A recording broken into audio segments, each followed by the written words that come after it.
It's the talk with Micah and friends.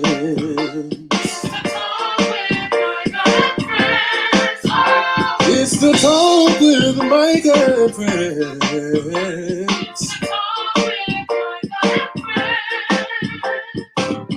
Grab all your friends and gather around now.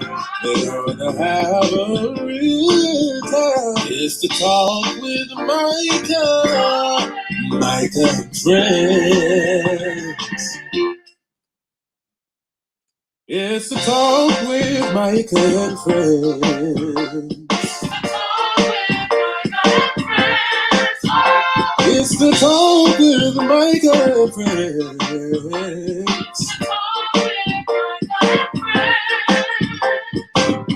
Grab all your friends and gather around now.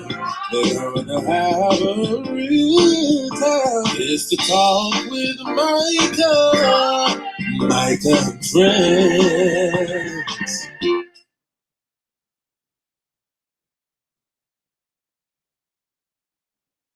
Hey guys, I'm just trying to make sure that people are logged in, and it seems like they are. Give me one moment, please.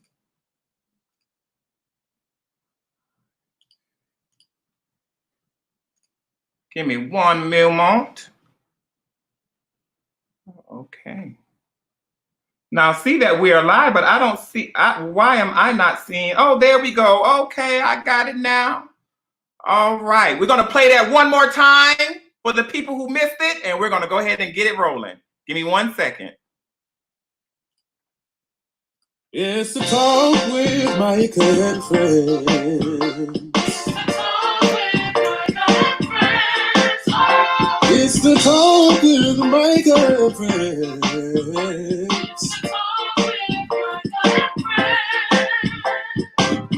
Grab all your friends and gather around now. They're gonna have a real time. It's the talk with Micah and friends. Hello, everyone, and welcome to the Talk with Micah and Friends. It is me. Let me back up just a little bit. Okay, it is me, Micah Pierce. I hope that each and every one of you are doing well. I want to make sure that I am not covered by the sign. So welcome to the Talk with Micah and Friends. My name is Micah Pierce. If you do not know me, now you do. If you do know me, thank you for supporting me. Thank you for coming on and being a part of the Talk with Micah and Friends radio show. I have this particular show. Hold on. Give me 1 second, y'all, because I'm trying to make sure that everyone is able to see me. Okay, so anyway, so this is the Talk with Mike and Friends radio show. I created the show 6.5 years ago, December of 2013, and this particular show or platform was geared toward the LGBTQIA+ community. I wanted to make sure that we had representation, that we had a place where we did not have to conform to Hollywood or conform to what the people wanted us to be and how we wanted to, how they want us to operate things. I wanted to make sure that we had a platform where we can come on, just common folk, come on and talk. I can interview activists, advocates, I see it, and this is because it's live. People are texting me, hey, what time is the broadcast? 7 p.m., baby. Go to my page. I can interview activists, advocates for the community, philanthropists, leaders, iconic people, legendary people, title holders, all that sort of thing. And then there was a series that I started called Real, Raw, and Uncut. Real, Raw, and Uncut was really gutta, was really rated R, but we talked about everything. There was nothing that was not, that we didn't touch or was left off of the table. We touched everything for the many years that we continue this series. And then it became a point where I said, you know what, let's elevate this a little bit. I have other people watching. I'm not going to dim it down, but I just want to elevate it just a little bit. And I renamed it from Real, Raw, and Uncut to Candid Conversations. Candid Conversations was a series that lasted for a very long time. People loved being a part of it, wanted to be a part of it. So there are many people that I have to thank at this particular moment. And if I've forgotten the name, please forgive me. But I want to make sure that I shout you all out that were intricate parts of the Talk with Micah and Friends and Candid Conversations and Real Raw and Uncut. So here we go. Thank you to Stephen Dwayne.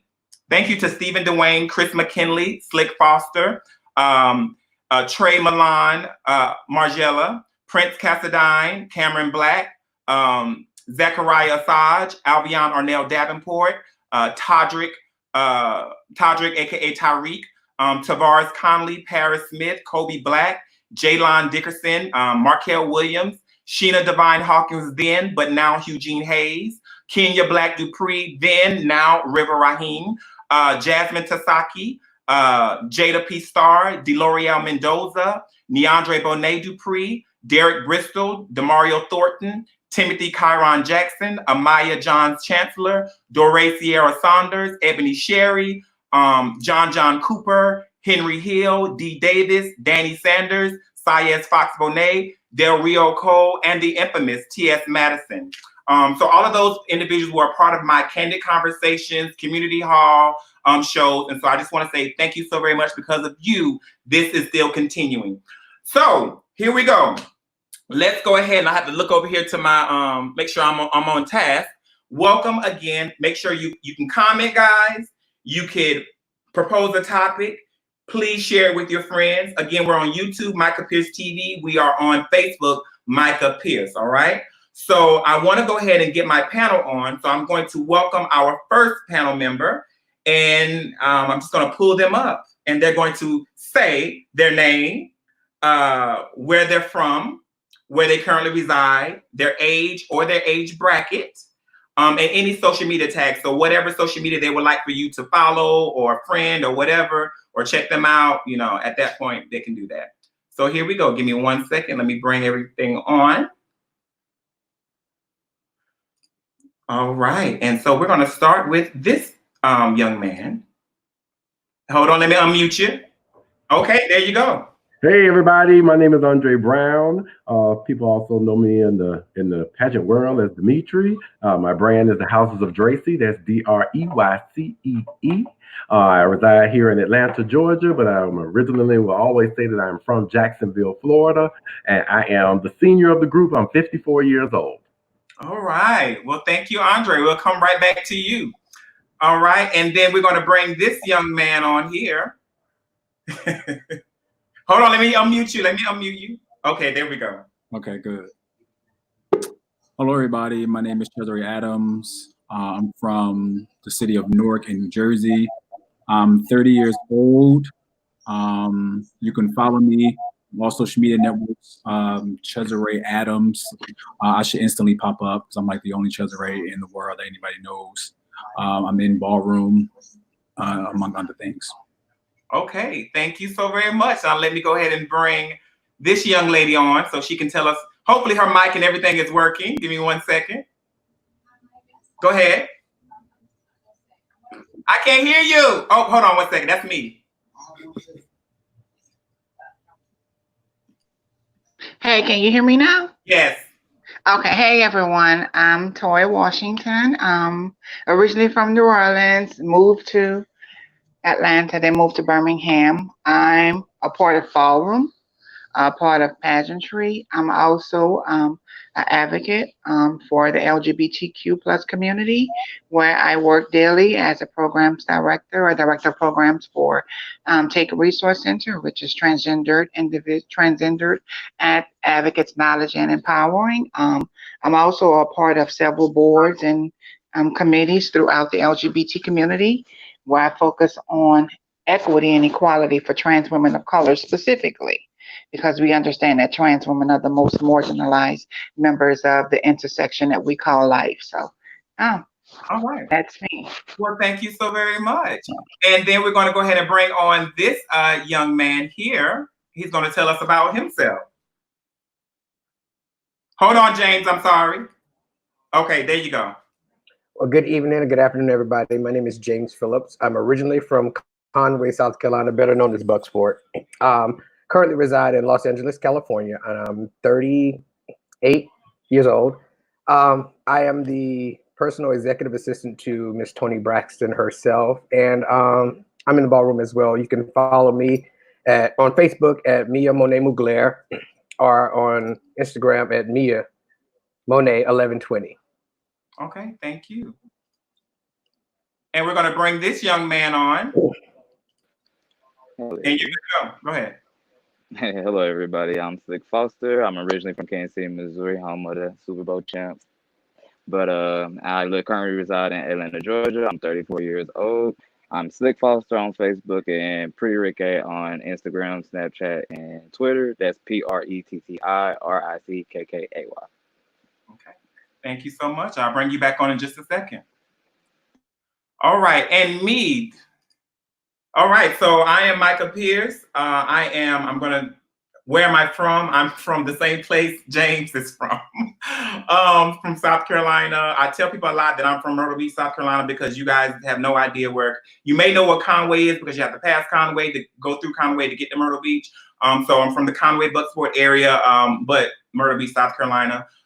Where I currently reside, well, I'm going to do like Toya did. So I lived in Atlanta for 12 years, DC for 2.5, and I've been here in East Orange, New Jersey for 4 years and about 4 months or 5 months now. And I work in New York, but of course I'm working from home right now because of the pandemic. So I'm going to bring everyone on here. And speaking of the COVID-19 pandemic, I'm going to bring everyone on. And bear with us if we have any technical issues. Hey, this is the first time and we're going to get it right. So let me go ahead and try to bring everyone on here. Okay, so everybody's here, great. So the first question is, and I'm going to bring it up here on the screen.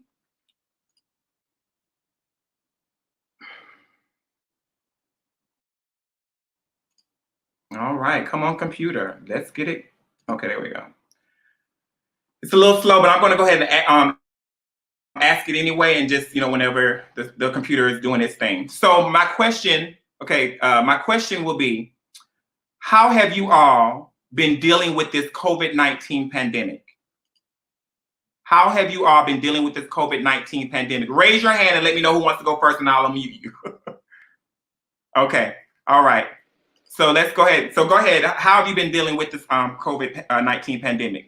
I've been good. I love it. I'm already a homebody, so it wasn't hard for me to stay home. I don't really like going to clubs and bars and stuff because my anxiety is horrible. So I've been enjoying it, but it took me about, I'd say, 2 or 3 weeks once we actually got into the quarantine to kind of take it serious, to actually see and sit down and read and watch everything that was going on. But I've been at home chilling, and thank God I got a new little baby to keep me company. So yes, little doggy. So what would you say would be like a pro and a con? Give me one pro through this pandemic and give me the con. One pro is that I stopped eating fast food. And then a con would be just miss the interacting with people, like actually face to face, and just having that, especially at work. Oh my gosh. Like, it makes my whole day go by longer because I don't have nobody to turn around and just talk to, or maybe just turn around or say, hey, or something to. Right. What have you learned about yourself through this special time in our lives? And then I'll go to the other members. But what have you learned about yourself throughout these last 2 months? That I don't see nothing, honestly, because I was doing this prior. I just was going to work and then coming home. I don't really do much, so nothing changed for me besides the fact that I don't have to go into a building to clock in and clock out. Gotcha. Okay. So now let's go to Andre. And Andre, give me a moment. Okay, there we go. All right. So Andre, you're being unmuted currently. There you go. So Andre, tell us what have you been dealing with within this pandemic, and the pros and cons, all those great questions. Yeah, well, it's been a lot for me. I didn't say this in my opening, but I'm a nurse and I work at one of the largest health systems here in the city. I don't do direct patient care, so I'm not in ICU. I'm not in the ER that runs into that type of contact, but I do work with a population that is immunocompromised. So having to go to work is something else because you're kind of on alert from the time you leave your house, you are walking through the halls and going through places. So there's a lot more opportunities that you have to come in contact with COVID-19. So for me, it's been a little different. So, you're kind of mentally drained by the time you get back home. There's a lot of calls that you're making, talking to patients and stuff like that. So it's really kind of like all hands on deck for me. So it's different. So pros and cons is I think that this type of run through, we haven't ever had any type of thing like this. There are countries in the Western civilization that deal with this all the time, and us as a nation, we have been somewhat protected before this president got into office. So we don't know what this is like, and I think this is something that we've come to learn to maybe save better. We've been talking about for years that Susie Orman and them say, oh, you should have 8 months of operating costs in the bank and so and so. But we've never been at this place where it's necessary for that.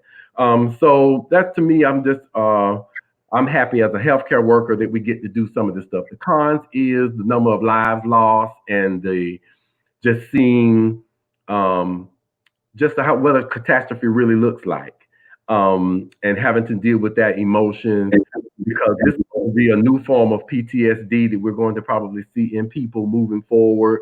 I hate to really see the financial implications and just what is happening in our world today, because this is where people really show you who they are. Your employers, the doctors that you go to, how people govern themselves. As we sit in social distancing, I'm sure that you all seen how people are still not taking this very seriously. And so you just see the diversity in the world and the people that exist in society today. So it's been kind of different. Now for me, I'm enjoying coming home. I'm fortunate I have a partner that's still working. I'm still working. So it's not that bad. The financial implications probably haven't been that bad, but I do have a lot of people that it has. I have a lot of friends, a lot of places that do service industry, and it happened like fast. So but we're doing what we all do, from the shows that we see. So that's just my view on how I have to deal with it in my family.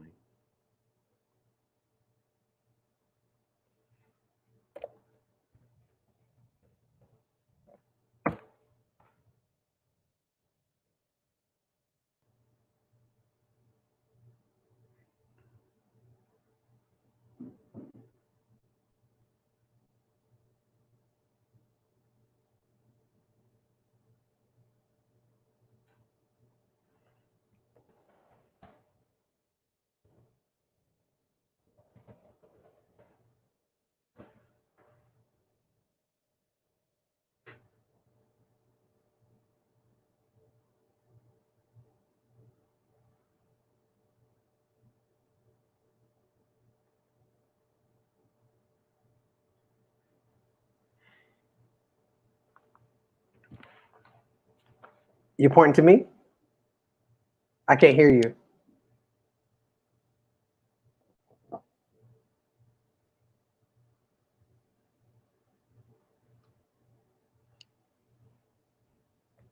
Can everybody else hear me? You can hear me? Okay. Well, since everybody else can hear me and the host can't, that's okay. I can hear you now. Go ahead. Oh, you can hear me now? Yeah. Okay. First of all, I'm out here in LA by myself, no family, no friends, really nothing. I'm in the Woodland Hills area. So this pandemic has really caused me to stay. This is my first time. I've been in my apartment for almost 5 years now. I've never been in my apartment this long, because most of the time we're traveling or we're on set or we're doing something. So right now that's been the best thing. Working from home has been the best, because I get to actually say I like my apartment a little bit. And then second of all, I just, only thing I miss about work is traveling. I miss going in and out of the country. That's what I miss that the most about work, always being in a different country or a different state or a different place every other week. But the cons are, I don't have nobody here like to actually just come over, wrap up. They can stand outside my balcony and we can have a plastic cup toast and all kind of stuff. But it's just, the only con is just being out here by myself, literally by myself. So I'm on the phone all day on FaceTime with my cousin, or my other cousin, or we're all on the phone together. And other than that, I learned this about myself though. Basically I picked up I'm picking up a new talent that I didn't know I had. I just had to get better at. But I'm also teaching myself how to sew. I've got 2 sewing machines. I'm teaching myself how to sew. I've learned that it's okay to be by yourself, because I'm never really by myself, but now I'm learning it's okay to be by myself and just grow within yourself. So I've learned that. I'm growing a lot within myself and loving myself more than I did before going into this. Okay. Yeah, and we've had many. I mean, we talk. We're on FaceTime Every day. Every day. I mean, there's times when I've fallen asleep, they've fallen asleep, you know. But that is the new normal for us at this point. And I've been enjoying it because I'm not a FaceTime person. Cesare can vouch to that, you know. But I am getting better with it, and I really appreciate it, especially in these times. So Toya, let's go to you, and then we'll go to Cesare, and then we'll go into some deeper conversation. And I'll also ask Andre about something. But just really quickly, tell us, you know, how have you been going through this pandemic? What are the pros and cons for you, and what have you learned about yourself throughout this process? How have I been dealing with the pandemic? I've been using this as a time to just creatively dig into some areas and some projects that I had put on the back burner. While a lot of people were displaced, fortunately, I was still able to work because I work in a field in a much needed capacity. I was still going into work, so I was trying to make sure that the ladies that I work with daily have the things that they need, so their needs can be met. Which meant for me, looking for funding opportunities, writing grants, proposals, so that we can continue the programming that we need to make sure that the needs of the women of the trans community in the Birmingham area where I work, where I live, their needs are being met. So I was just still working. I just wasn't able to have contact with my ladies as much, but I still had to do some daily things like making sure that they were able to make their appointments and things of that nature. But for the most part, I still was able to work. How has it helped me, or how have I benefited from it? Like I said, it just made me tap into some other areas that I needed. This reminded me kind of a situation I went through back in New Orleans, where I'm originally from, when Hurricane Katrina happened. What I learned back then was, if you get something based off of your talent or your skill, it'll be easier for you to acquire and build more. So I just use this time to just sharpen my skills. So in case something like this happens again, hopefully it doesn't, but I'll be in a better place the next time, because you grow and go as it happens. We don't know what the future is with this, but I just want to make sure that I'm aligned with a shift if one happens again. Pros and cons for me is that the con is that I'm not able to socialize in the capacity in which I was familiar with, which was going to events and things of that nature. Well, fortunately, I was able to attend Black America. That was the last event I attended before the social distancing really took effect, and before the stay-at-home orders were put in place. But that was. Yeah, so the con for me is not being able to liaise with my family and friends the way I would normally do. But the pros for me is just me having that time alone to myself to really just shape some things and tap into some talents that I had. So yeah, the pros and cons for me. Yeah. Okay. Thank you so much. Now we're going to bring Cesare, and then I'll give you mine. I don't think I should just have you guys say what your pros and cons or whatever you've been going through. And come on, Auntie Clara. Okay. So let me go ahead and bring on Cesare. And yes, so somebody chose to unmute. So Cesare, did you mute yourself? No, you can hear me? Okay, I can hear you now. So how have you been dealing with this COVID-19 pandemic? What are the pros and cons, and what have you learned about what have you learned about yourself throughout this particular situation? First of all, I like your hoodie. I was thank you. I was gonna wear my red one. I was hoping you was gonna wear yours, but I was thinking about it. I was like, should I wear my red one? But now I just try to be a legend. So. Okay. Yeah. How I've been handling this situation? Well, first of all, I'm a homebody anyway. I have my internet, my cable, my Xbox, all that stuff at home. Mm-hmm. So being home was pretty much nothing for me. The only thing that I hate about this whole thing is besides a lot of the deaths that's coming on. And for those who are just tuning in, I'm Cesare. I'm from Jersey. We have the second highest most cases in this country. Only state that has more than us is New York. But honestly, you would think that life would stop where I'm from, but it really hasn't, because people are still shooting, people are still killing, people are still robbing, domestic violence is still happening. So I mean, in my city, it's still moving as far as crime is concerned. It's just a lot of things are shut down. As far as like the downtown area, which a lot of people go to do like shopping and stuff like that. One of the things I do miss is hanging out with my friends, because if I'm not in the house, I'm always with my friends, or I'm with family, or I'm with my significant other. So I'm always doing something. Me and Micah, we've only known each other for a year, but one of the things, me and him, we always link up and we always go out. And we have drinks and laugh and dance and whatever the case may be. So that's kind of like something I kind of miss, because I'm a huge family person and a huge, I don't call too many people miss or you miss? I'm just kidding. Go ahead. Go ahead. But, I'm a huge family person, and I don't call everybody my friend. So those who I do call my friend, they mean a lot to me. I interact with them a lot. Also being quarantined when I do have the opportunity to be inside is I'm writing now, because I always wanted to write a book. So I'm like doing a little writing here and there. And also I'm a newfound DJ. So like on Sundays, I'll be doing like house music on Sundays. Not really a DJ. I just be playing like through my Pandora. I pay for the little subscription where there's no ads. So I'll be getting like the little Facebook lives jumping and stuff like that, having people grab their drinks and stuff. So other than that, that's really it.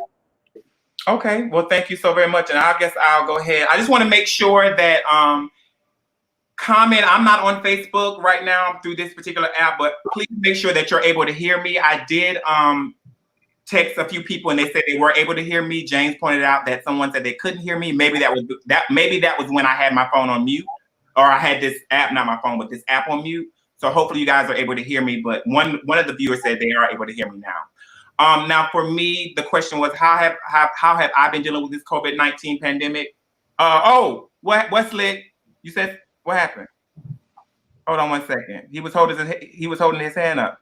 Yeah, because I became. Hey, you gotta change the privacy setting on Facebook so we can share because I can't share the status on Facebook to share the live. Okay, hold on 1 second. Well, Micah's so private. Oh, okay.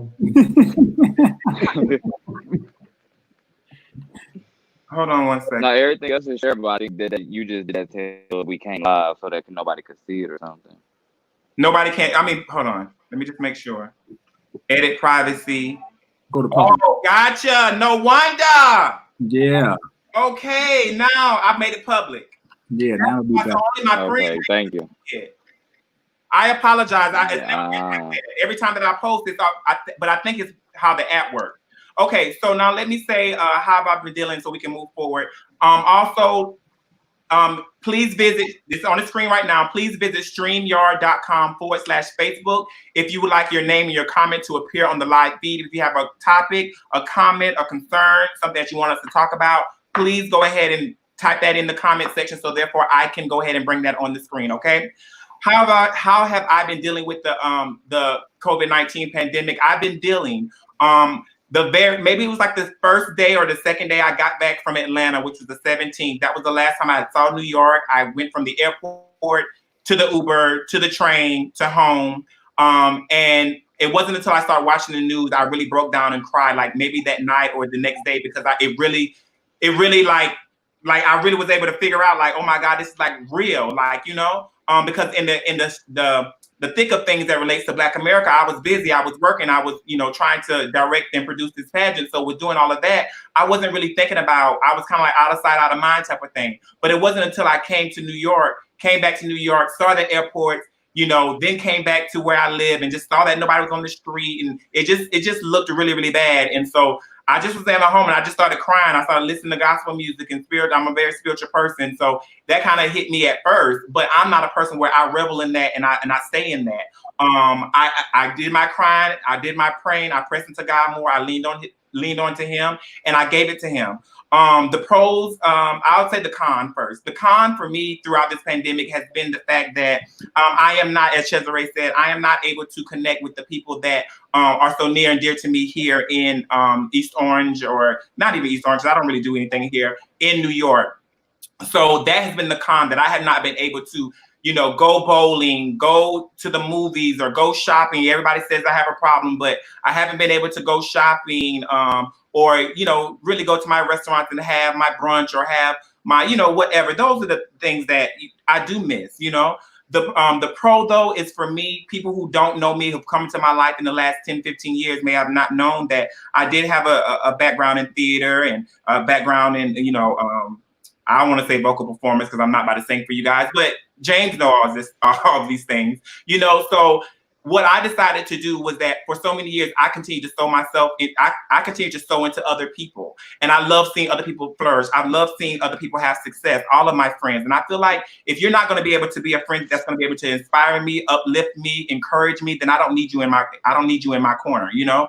And so because for 10 years I grew up as only child, I was able to learn how to entertain myself.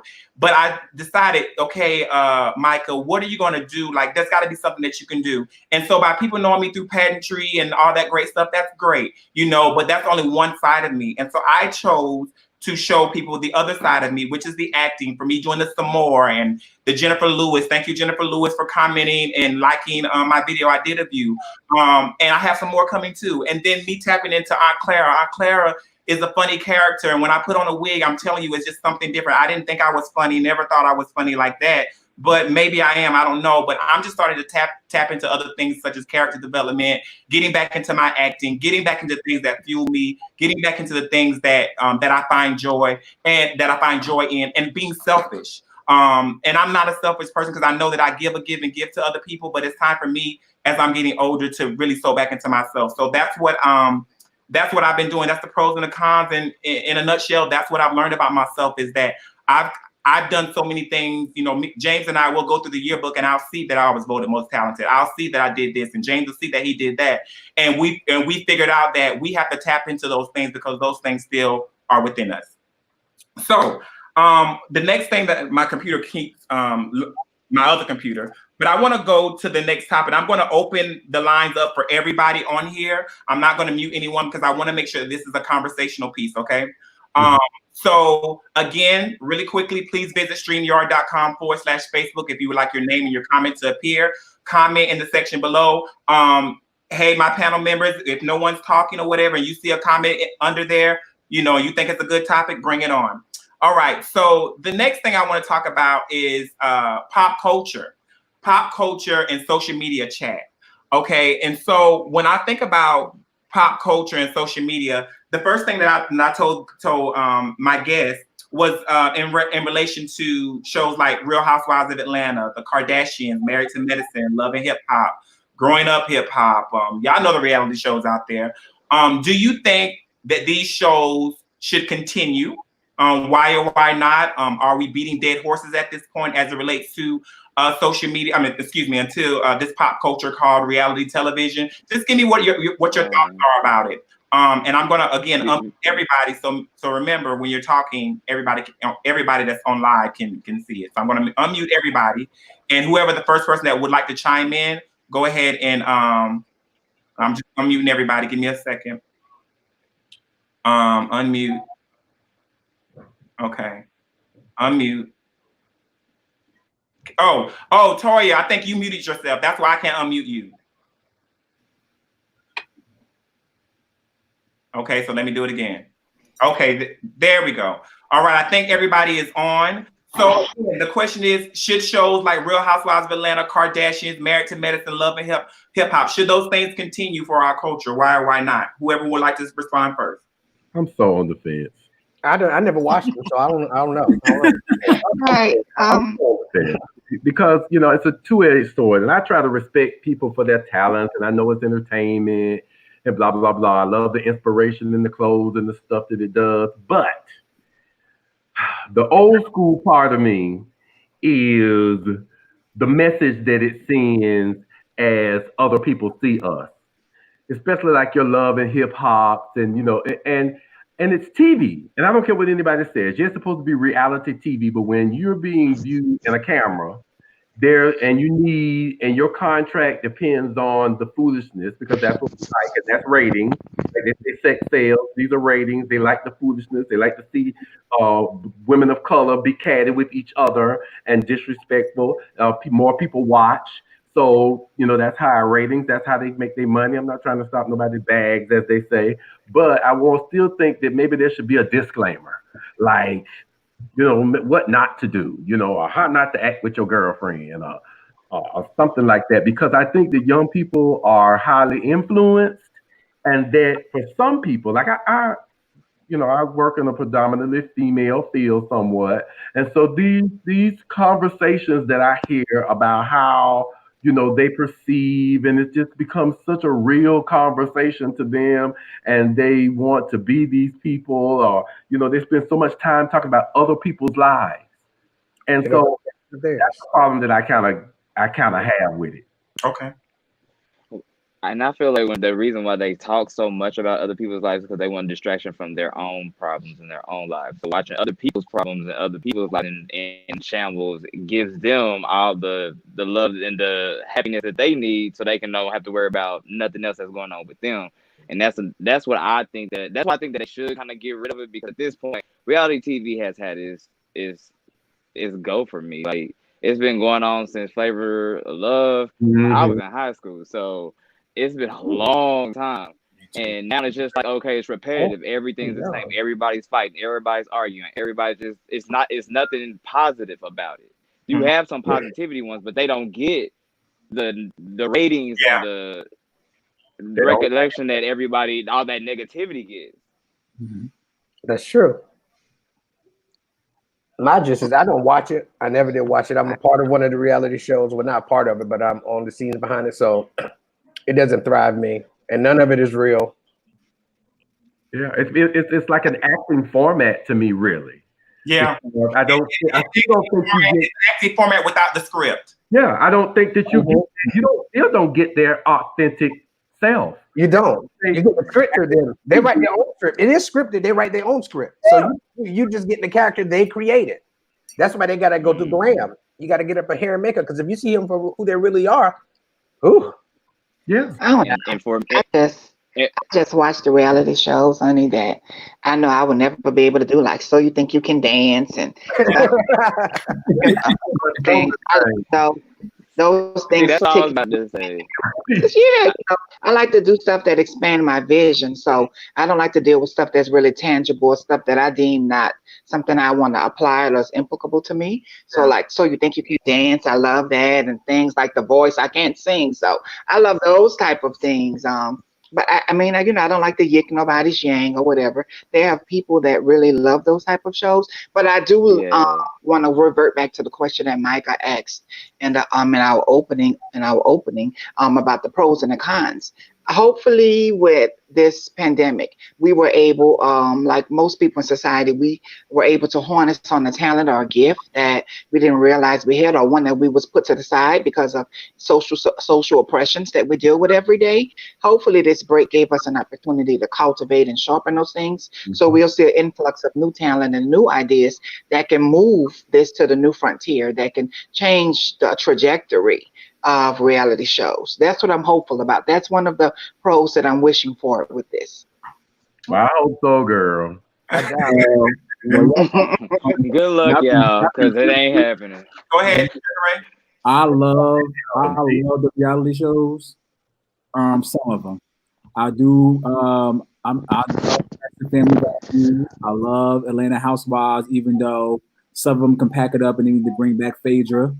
I watch Housewives of Beverly Hills. I cannot wait for Housewives of Potomac to come back on.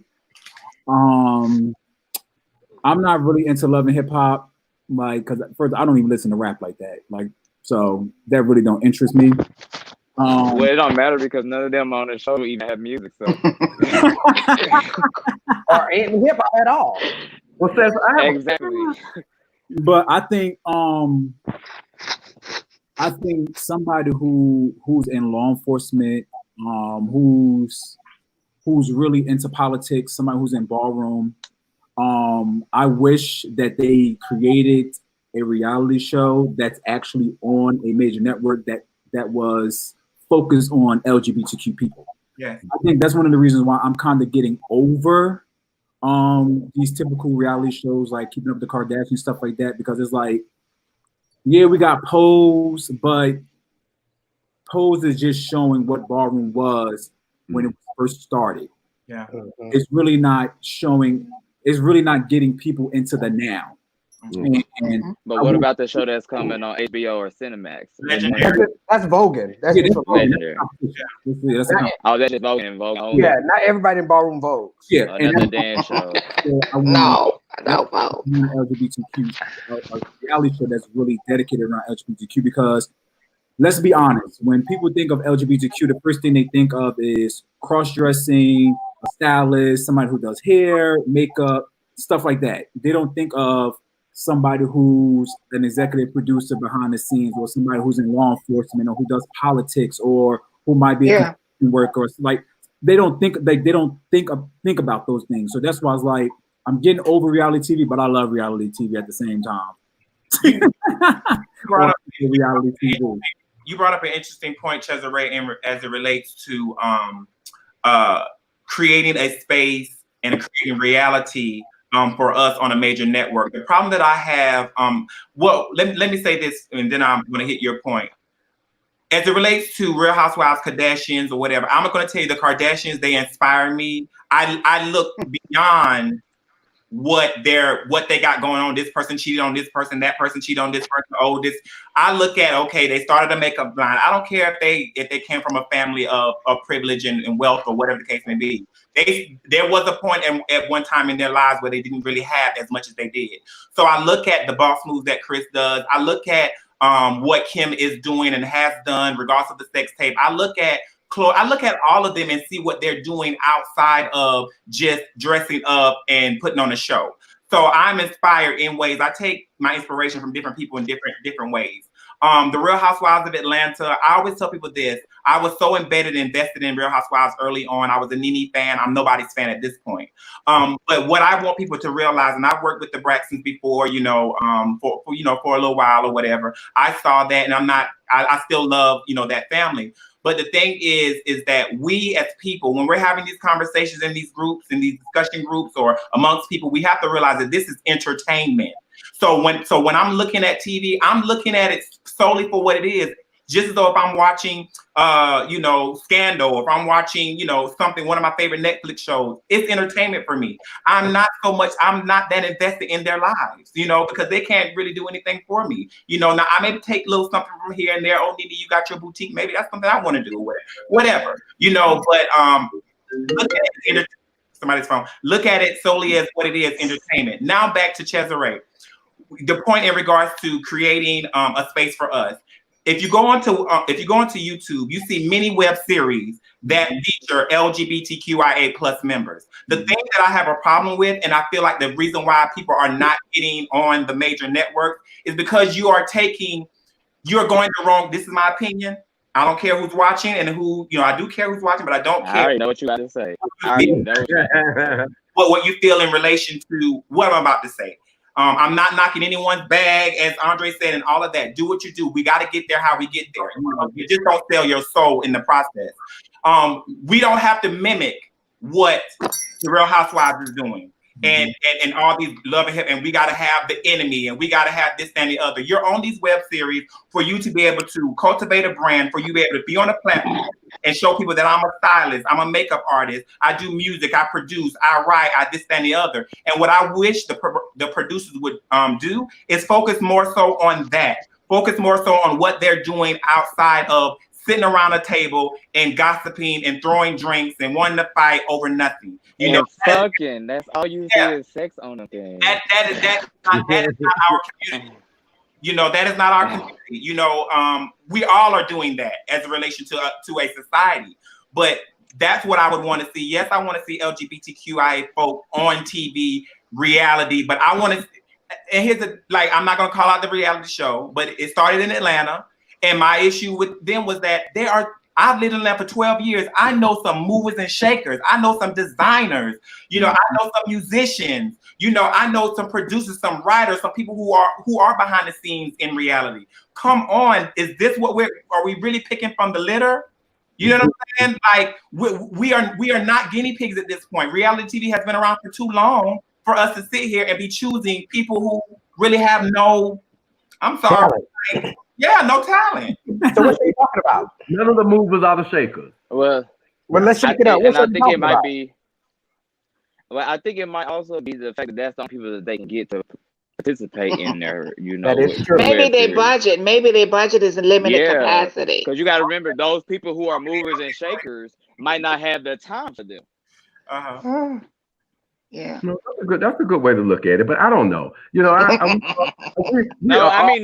groups of friends. Like I have my own people. Like we know like of each other. This group right here is 6 of us in this little this conversation here, and we all have our like set, of people. And I cannot believe that somewhere down the line, it's not a set of people and we can't come all together, the 6 of us, to combine resources to find someone to say, hey, you know, we want to support this thing with this positive light on what it is that we do.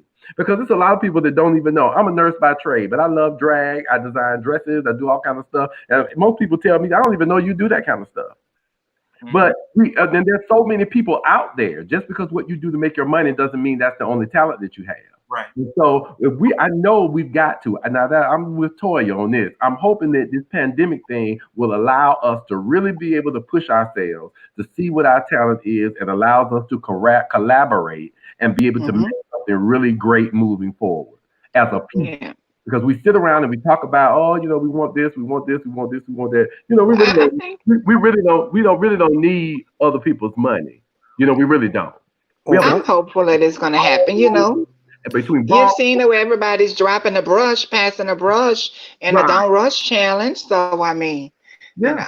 I mean, but I think also, to me, those drop the brush challenges were just to show off that, I'm a fab ass person too. Like I just feel like some. But it's getting them a little attention, and hopefully that's going to expand their platform to really dig into their creative toolbox, so they can think of more innovative ways to ride that wave, if that's what you desire. Well, that's true, but some of these girls are doing a drop the brush already. Okay. So, but I want to say something to what Andre said. Like more so for to Andre and Soy, because you got to remember, you guys are a little older than us, but you guys come from a different generation, and just a little. Okay. But this younger generation has been raised by reality TV, so this is what they're seeing.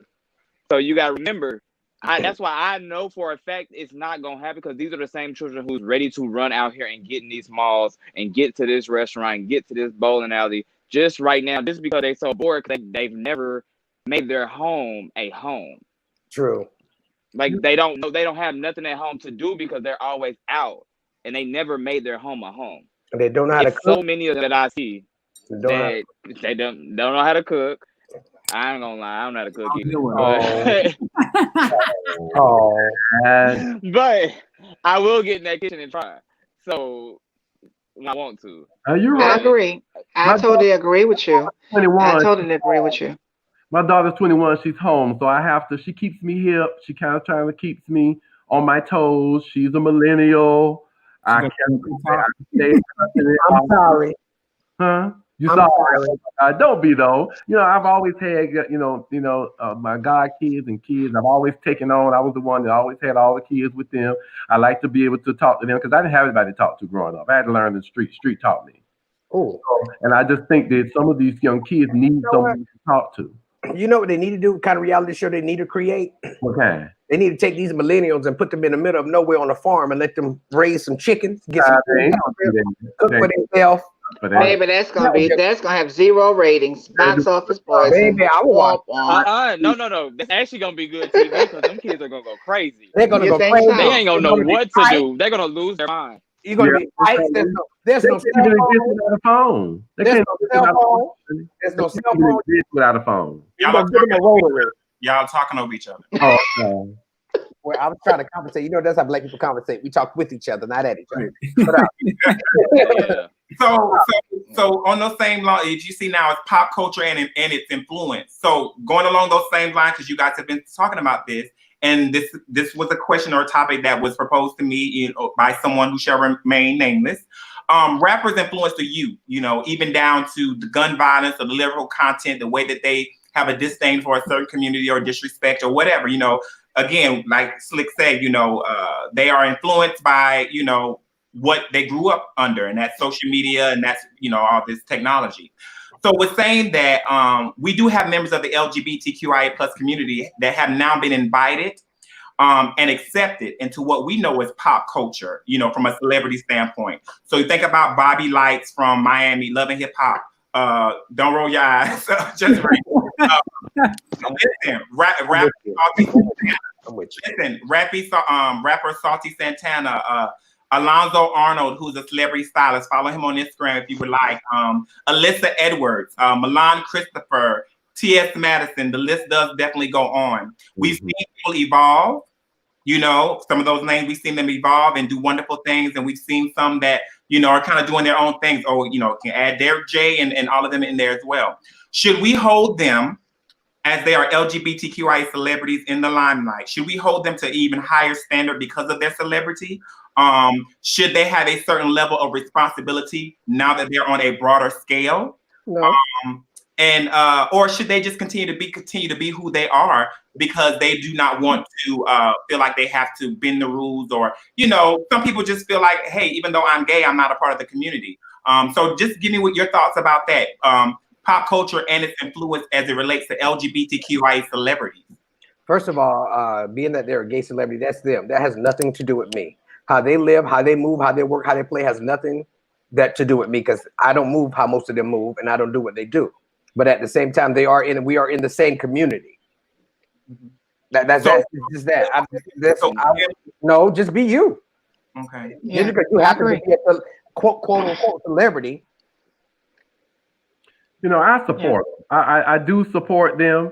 I just wish that there was as much of the other half of the gay community as well as these outlandish personalities that you see. Yeah. It wasn't just a lot of the flamboyancy and that kind of stuff, because there is another piece, a whole nother sector. That's just a portion of who we are as a people. Unfortunately, because the broad spectrum that they get, unfortunately, for people that do not know that or have not experienced that, they think that is the representation of who we are, because they see so much of that one sector. I would just like to see some diversity in it.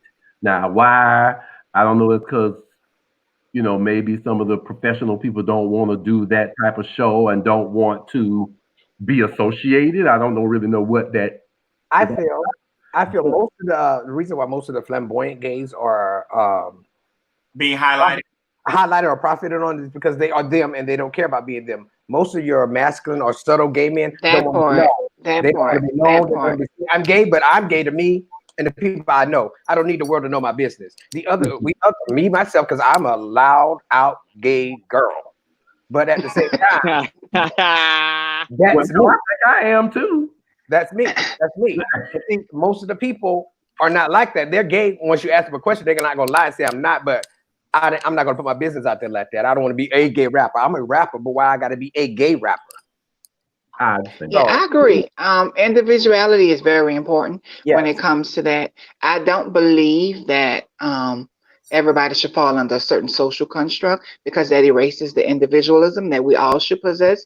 But I do believe that there should be level of knowledge that's indicated or connected to the messaging that we put out when we use our bodies or we use our products to represent ourselves, that we have not earned the ability to self-identify. I don't care how we look at it. If I go out there and do something now that's illegal or negative and I get apprehended or caught, they're going to say now trans women are doing this. I don't believe that we as a people, as Black people, have elevated to a point where we're able to totally self-identify. So something that we do is going to be connected to others that live in that same quote unquote lifestyle or under that umbrella. But with that being in mind, I think that we should be able to be more considerate of the messaging that's attached to the things that we do. I think the messaging is the thing that helps shape how we all navigate through society. It doesn't have total connection to us, but it creates an undertone. It creates a level of comparison, and it also creates a lane that they feel as though we all should navigate under. I do believe that. Yeah. Now you said about also with self-identifying, that's an issue that we all have. Yeah. Period. Identifying. Now, if we would learn how to do that, I think that people would accept who we are a whole lot better. But there's a fine line between that. It's hard getting there. I'm a Black gay man that grew up in, middle class, that had to learn about my own sexuality and become comfortable with it myself, because nobody was around to tell me, okay, well, this is what this means, and this is what those thoughts means, and this is why when this happens to me, that's why you do like this. I had to learn that as you go. But even with the self-identifying, Andrea, you're a nurse. So with you being able to self-identify, there still is a messaging that's attached to you being a nurse. There's still a level of decorum in the way that you have to carry yourself in navigating through life. That's the messaging piece that I'm talking about. And I think because we don't have a clear, concise idea or decor of how of the messaging that we don't control the messaging. That's what I'm saying. Those media executives, those people that create this will, that creates this oppression, that creates this thing that we were talking about earlier, that make it not okay for kids to be comfortable or feel okay at home or not happy to be at home. That's why they're running out into the streets. We're not able to control the messaging that's conducive to our lives as Black, trans, and LGBT people. Now, how do you think we can fix that? Like, I'm 54, so I feel like I'm on my second half of life.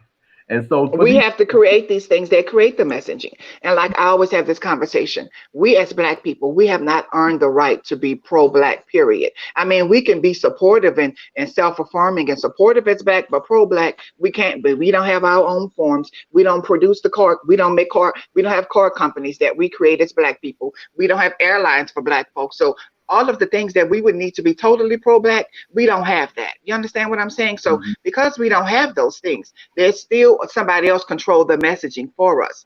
And our behaviors also are the thing that they use to dictate how they're going to appeal to us and how they're going to attract to us. I think we have to unify and create that. If gay men don't want to be labeled as flamboyant or things of that nature, I think they need to collectively come together and set that messaging. If trans women don't want to be considered as sex workers or things of that nature, we have to collectively come together to change that messaging.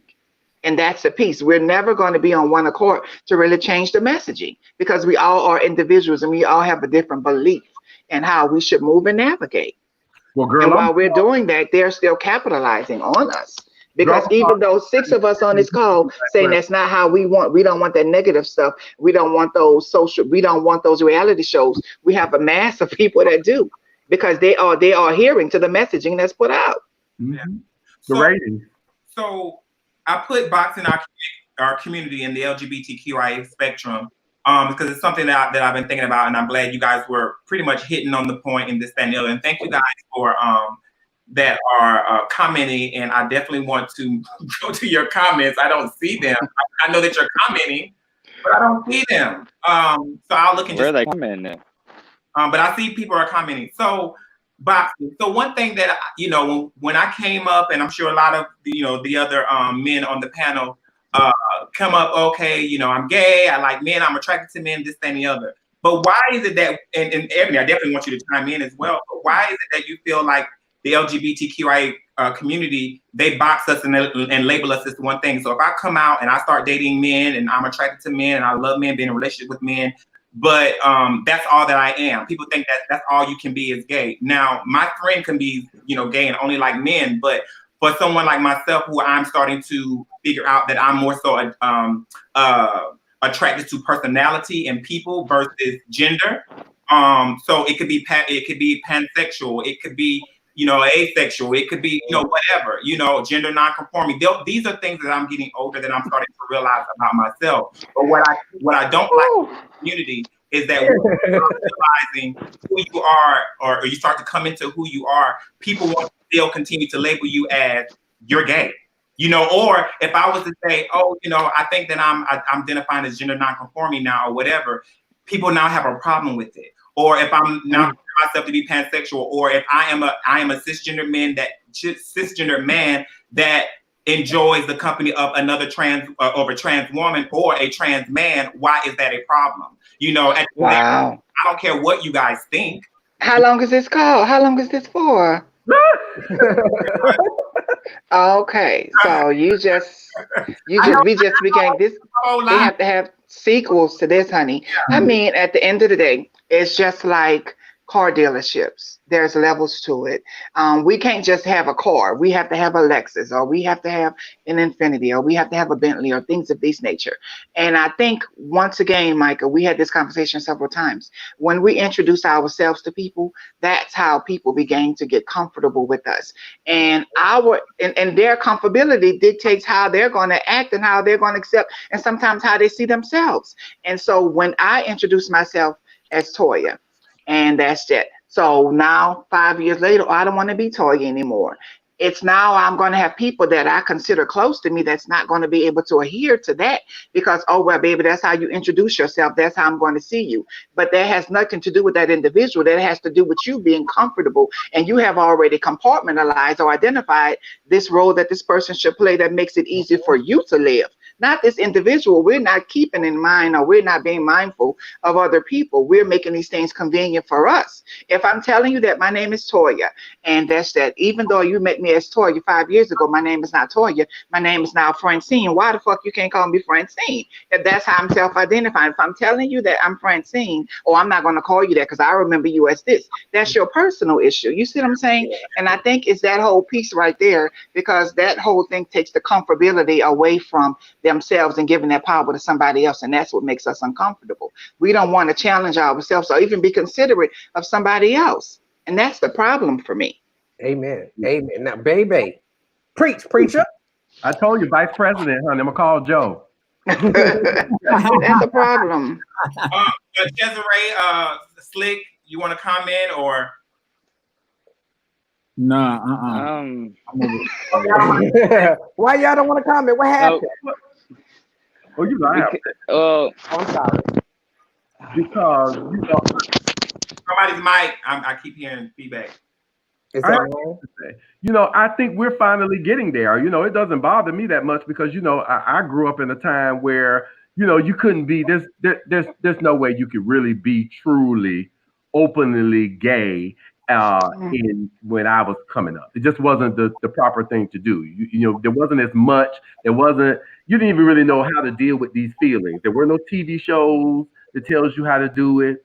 There was no special school for you. There was nothing really out there. We were just trying to figure it out. There was no Google, okay? None of that kind of stuff like that. So you had to kind of figure it out as it goes along.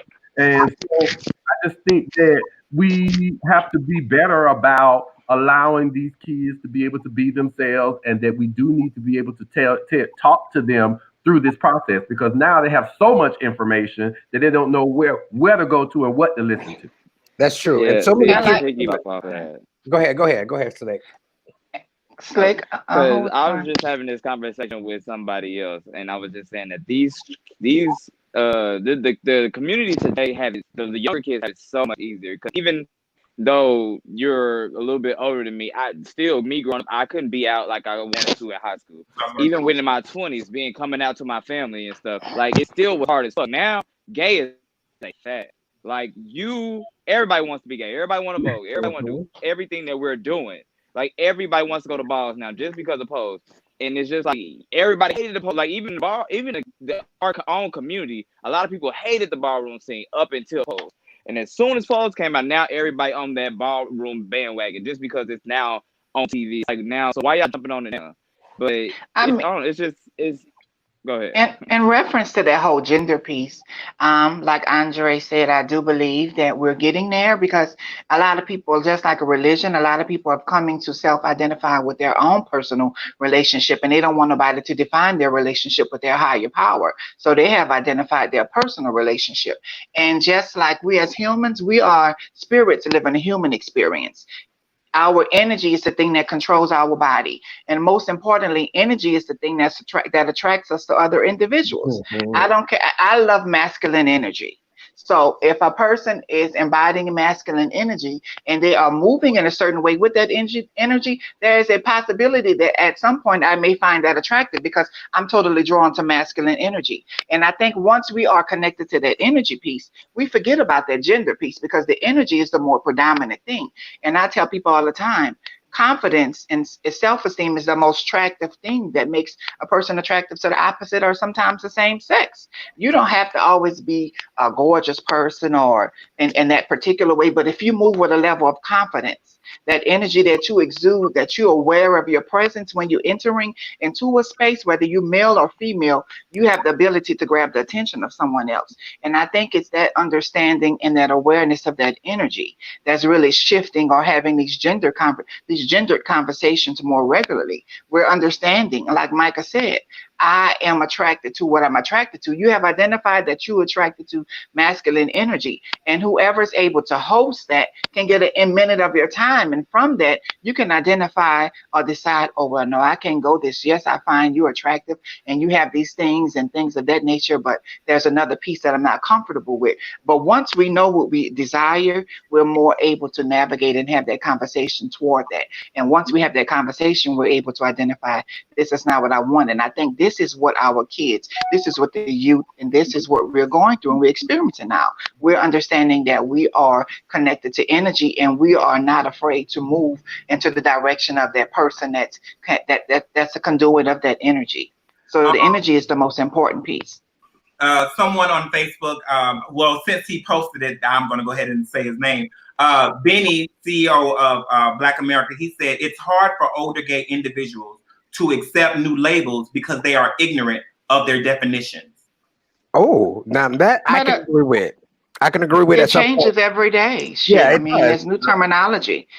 But growing up in the time that we grew up in, you were either gay, you're a sissy, a fag, or a top or a bottom. There was no in between. There was no nothing. There was just but you also, but they were blocking a whole demographic of people out there that did not fall under those confines. That's true. So now what they're saying is they don't want to leave anyone out. Right. So that's why the spectrum continues to get longer and longer. And I don't like when people say LGBTQIA elemental P, like that's so disrespectful. You know what I'm saying? Yeah. Like people are just trying to find their space. And as we get older and, you know, more wiser, not just about who and what we're attracted to, but we just continue to learn more and more about ourselves. And I just hope people just respect people. Why y'all laughing? You laugh because the children raising their hand, baby, like they in first, yeah. I just want people to, you know, be respectful of who and what people are, just like what Toya said. Just respect people who however they present themselves, however they introduce themselves to you. Respect that. You know, if you know me as Adrian, you know me as Adrian. You know, a vast majority do not know me as Adrian. They know me as Micah. You know what I'm saying? And I used to get really offended when people would call me that. I'm like, okay, you don't even know me. You know what I'm saying? So you just haven't. That's a part of me. I don't neglect that. That's the name that my mother gave me. It's a beautiful name, but Mike is also, you know, a part of that. So that doesn't mean that any of you who don't know me can just walk up to me and call me Adrian because I might slap you in your mouth. But baby, I can call you that. All right, for slapping the mouth. I don't mind. So before we move forward, because I'm gonna do another about 30 minutes or so of this conversation, just of this show. But Slick, go ahead, and then I want to move forward. Okay, so with the letter representation of our community, I don't even understand it. like every time I get to trying to understand it, it's another one attached to it. So it's just like at this point, I understand we are one as a community as it is. And no matter how you like identify, outsiders are going to group us as one.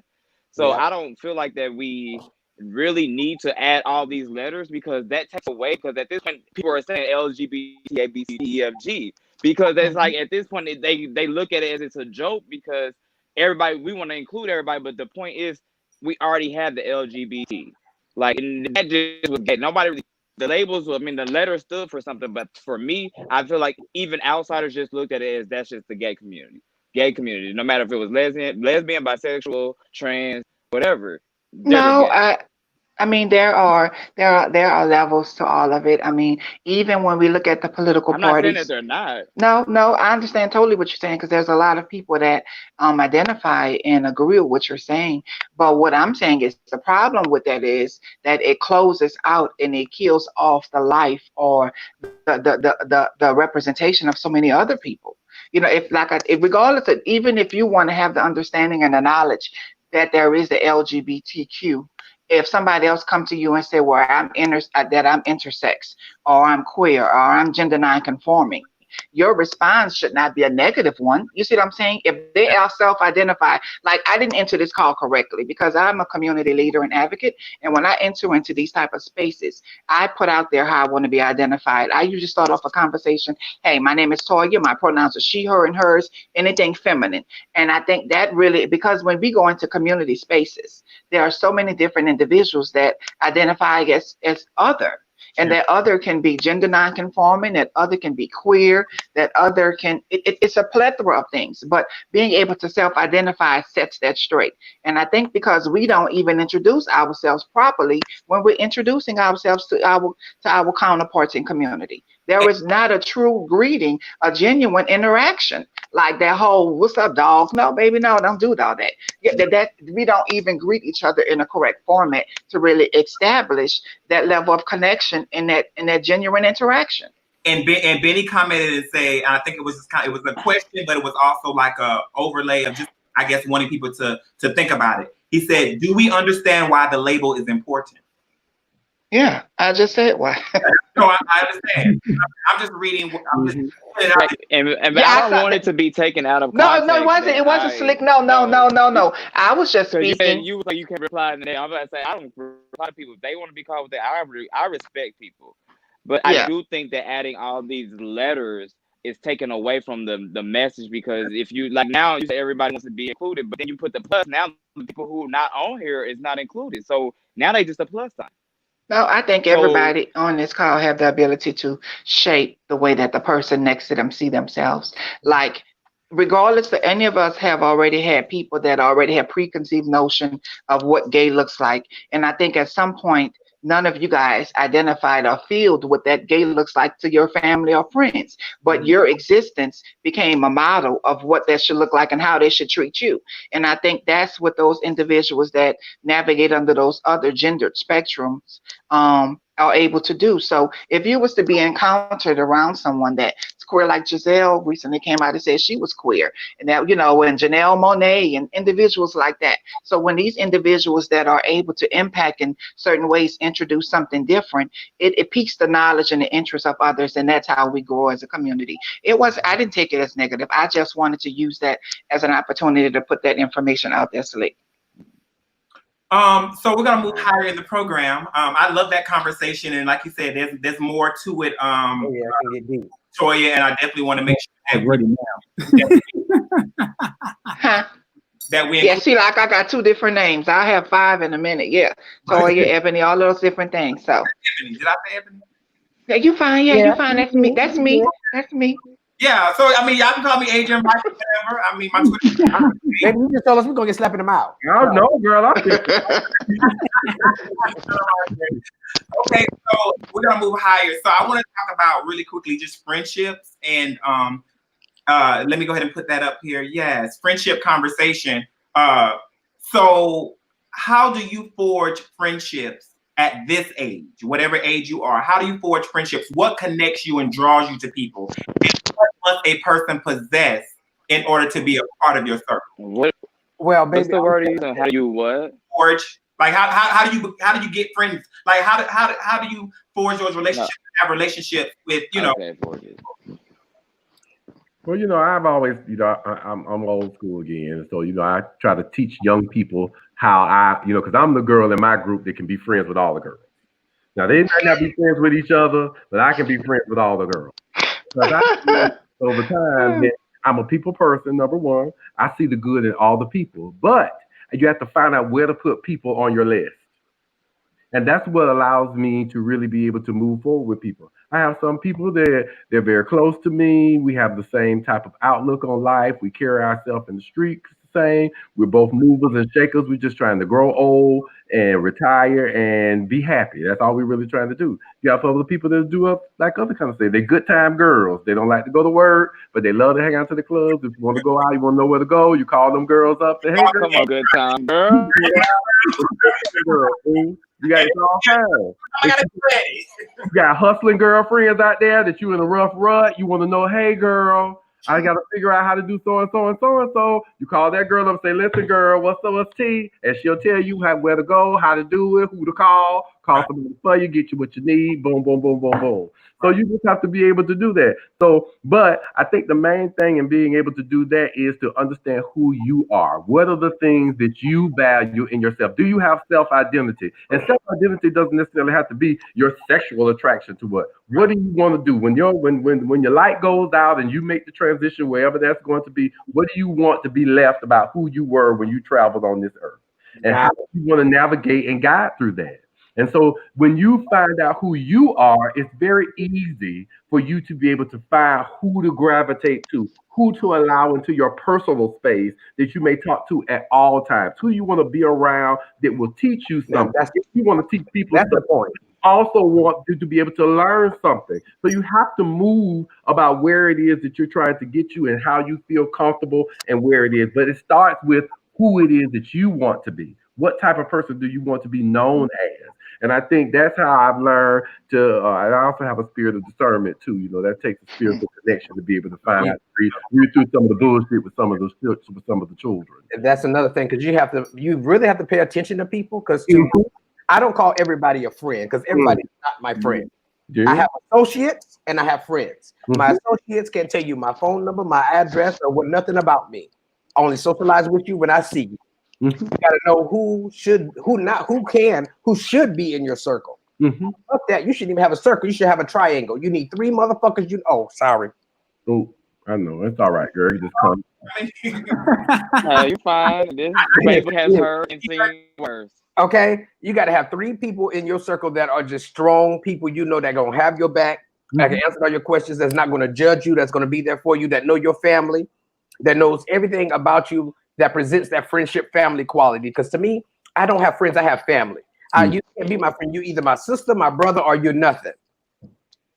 Because friends give that friend thing. There's too many things in that friendship that can mess it up and make you hate them or love them. Because if you just have a friend, they're gonna fuck you over in the end. They're gonna sleep with your man. They're gonna take your money. They're gonna rob you. They're gonna do something. They're gonna talk about you, talk to you in your face, and smile as soon as you leave. Say everything you said to them to somebody else. That's what friends do. Or at least they will. See, you said something that resonated to me, because for a long time I couldn't decipher from family and friends. I grew up not going, I didn't go to prom, I didn't go to dances or nothing like that, because my mother has 13 brothers and sisters, my daddy has 9. So I had family my whole entire life. So I didn't need friends. I was popular in school, but I didn't need friends. I had family.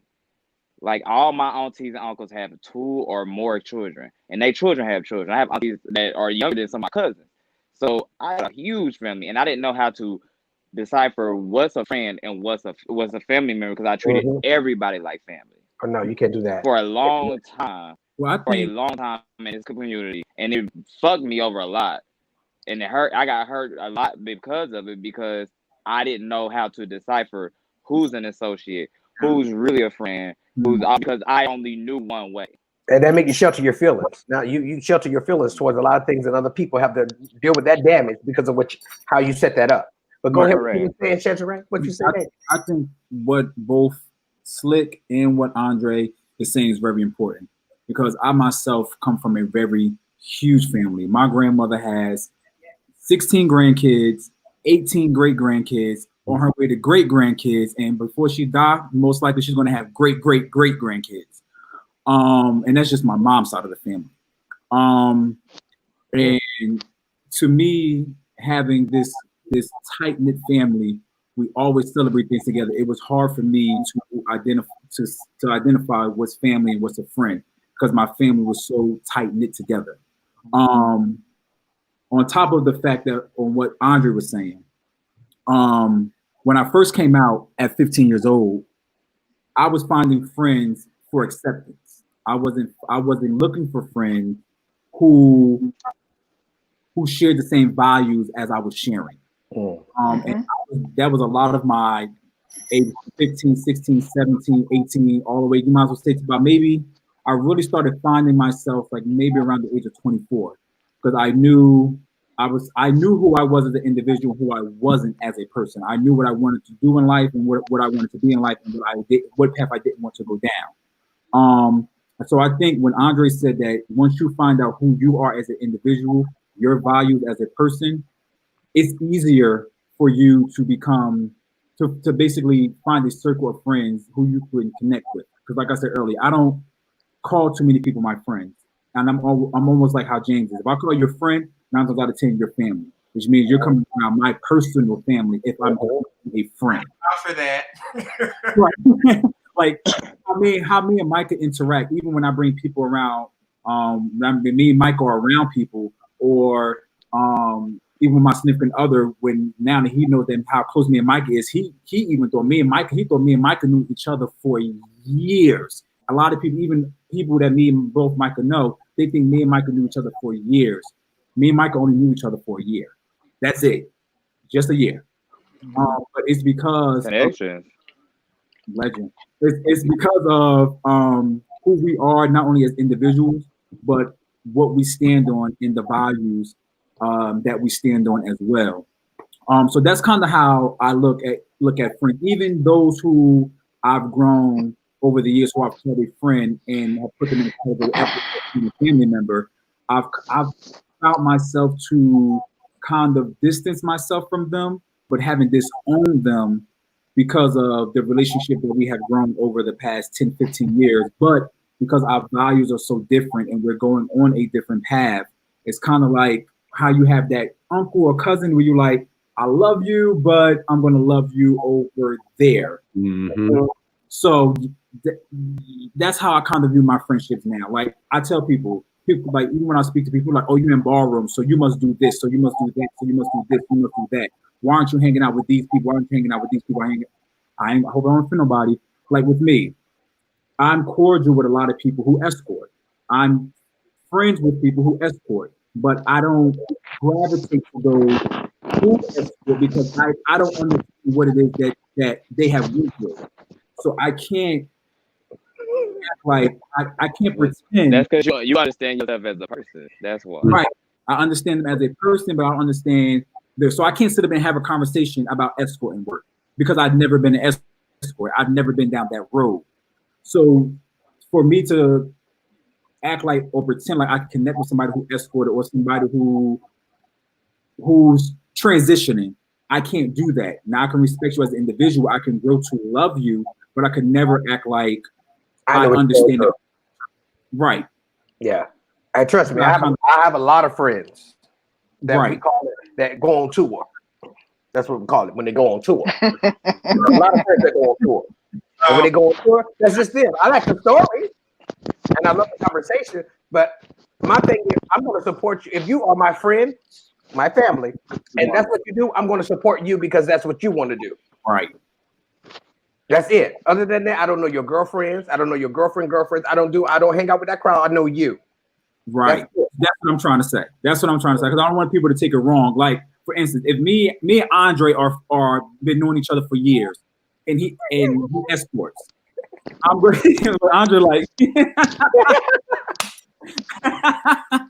That's what I'm getting. Andre went from a nurse to an escort. Oh, yeah.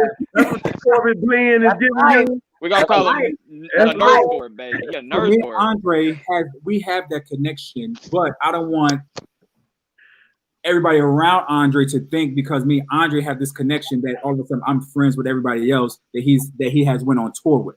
Mm-hmm.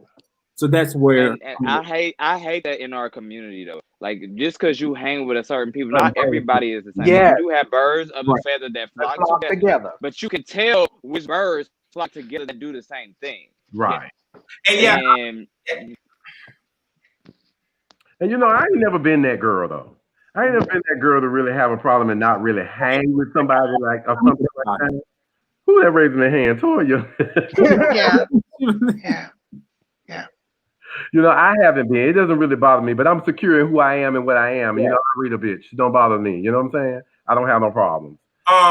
It's difficult because not everybody, you know, it takes I don't know where that confidence really comes from. I can't say that, but it does take a level of self-assuredness to be able to walk around and to be able to not bend to peer pressure, because a lot of times I think that's what it is.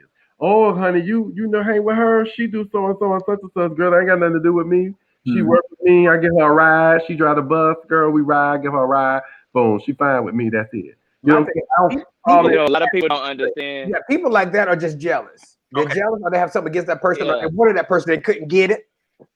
So now they want. Or sometimes it might not be that they jealous of them. Sometimes it might be that their experience with them was just their experience. Yes, right. You know what I'm saying? And they want you to feel the way they feel because of their experience. Yeah, exactly. And I hate people like that, because your experience is your experience. My experience might be different. People did me like that with my dog. They kept saying, "You gonna have it harder the first week. She gonna do this. She gonna do that." That dog has not done nothing that everybody told me, because I rebuked all that shit in the name of Jesus. I'm sorry that I cursed with the same day, but I was like, y'all not gonna put that on me. Like, y'all not gonna put that on my life, because I'm not about to be stressed out for a week or two because this baby wanna cry. So I want to say this. I'm going to let Toya speak. How do I forge friendships at this age? I've always been a very selective person. Some people call me the BITCH word, and that's totally fine. I own that. But I own it in a certain way. I'm just careful of who I bring around my house, or, you know, in my home. I mean, I can on one hand how many people have been in my home, and that's including my ex-fiance. But I've always been that. I've always been sheltered to a certain extent. And that's kept me out of a lot of trouble. I've also had people who, sorry if I'm not looking in the camera, but I've also had people, my friends, that have protected me. I've been at tracks on Lucky Street in Atlanta, early 2000. I had friends and sisters and brothers who did coke and pills and stuff like that. And I was never one of those ones who indulged in that. Am I judging them? Absolutely not. They are my friends, and they are my friends for a reason. But I want to say that I'm thankful to God for them, because they protected me from all of that. And I don't look, and I learned how not to look down upon them because they do something that I don't do or whatever. So I just wanted to shout it out, and they know who they are. But I am a protector of my energy. I make sure that I do not, that I'm not around people who are negative. And it goes back to what I said earlier. I'm a firm believer, and my friends have to, I can be an inspiration to you, and that's great, but I want you to be an inspiration to me as well. I want to be inspired by you some way, some form or fashion. I want to be able to have a friend that supports me in everything that I do, friends that encourage me, that also encourage me. I will say that in this pandemic and me creating these characters and things of that nature, I have learned not necessarily who my friends are, but who my supporters are. Who the people that really love me for what I do and support whatever it is that I do. Trust me, I know who you guys are, and the ones that are not being supportive of it or whatever the case may be, I got you. I understand. Am I disowning you as a friend? Not at all. But I just say that to say that I'm continuously understanding who I am, what I'm going to put up with, what I'm not going to put up with. And to be a part of anyone's circle, to be a part of each and every one of your lives, I have a special connection with each and every one of you. And I don't consider you just my friend. You guys are my family. You know, we share a lot of things together. I think that it's important in our community that we rally around people that want the best for us, and that we are inspired by, and that we can respect or whatever, because there will come a time, especially to these young people, there will come a time when you will get older. You know, and those people who you thought were your friends are not your friends, you know? So I just think that it's just important at this time to really reevaluate the people that you call your friends, call your associates, call your friend, you know, whatever. I'll just run this off of what someone said, and I'm going to let Toya say her piece. This person said, someone came to me during this quarantine and they said, I have now realized that of all the people in pageantry world, that all the people in the pageantry world was not my friend. I have not heard from anyone since no pageants are actually happening. The person responded to them and said, they are your friend. You just need to understand that they met you in that arena. All y'all ever discussed was pageants. And they said, we must learn to navigate our relationships better, you know, and understanding them. And I totally get it. You know, I'm only talking, I met you in ballroom. That's all we ever talk about. Guess what? There ain't no balls happening right now, or there's no pageants happening right now. And if you're not trying to, you know, talk about something else, then I don't know what else to say. But hey, how you doing? Checking on you, and that's going to be that. Toya, go ahead, and I'll move to my last piece. We can't hear you, Miss Toya. 1 second. I'm sorry. You know, okay, now go ahead. I be trying to step back. I don't want to take over the whole thing. You know, I love hearing people that never really said a lot get into it because I learn more that way. But this is a I statement. Everybody here have their personal experiences about what shape friendships and what that means to them. For me, one of the things that I keep in mind is that I'm not perfect. And I don't expect the people around me to be perfect. And I also understand that through life, we have learned to distinguish the difference between friends, associates. And just because a person and we have people that meet us where we are at a particular time in our lives. And as we get older, we understand that, okay, well, that person wasn't my friend. That was just someone that I hung with because we had things that are similar or we had like associations. But for me, if I'm not able to have a mutual agreement with the person about the meaning of certain words, like it's impossible for me to be in a relationship with someone that doesn't understand my definition of love or at some point agrees with it. It's impossible for me to have a friendship with someone that does not agree with my definition of love or or even identifies with it or supports it or believes that it too is their definition. Because friendship for me, I can't be friends with someone that I don't have limits or I don't have really boundaries with my friends. So if I have to change those things in order to be friends with you, you're not my friend. So having that understanding and that agreement about the meaning of that word is the thing that defines your relationship with a person. You can't be in a relationship with someone if your idea of a relationship is, okay, well, I don't want to have kids and you do, or things. Y'all going to have issues in your relationship. So when you're able to have this conversation and come back to each other, then y'all can have that true, genuine thing. So for me, friendships is are constructed or with people that I have had in my life for years, because as I grew, they grew. I have some people that I grew away from, but those were associates. But my true friends, we have never wavered away from what their true definition mutually were to us. So I just want to say that and step back. Okay, I want to piggyback off that because that is so true. So many times in my life, I am a feminine person. I've always been a feminine person. That I meet some people that are masculine, and because I have a masculine look, they think that I am that, and they tell me that. Erica Badon, right? Say what? Say what? Not Erica Badon. You have a masculine look. Yeah, and Jill Scootin over here always want to jump in, but let me finish my point. But they would ask me to be more macho or be more manly to hang with them. Like if you go places, you can't wear that. That's not your friend. Right. I don't know. Oh, excuse me. Water.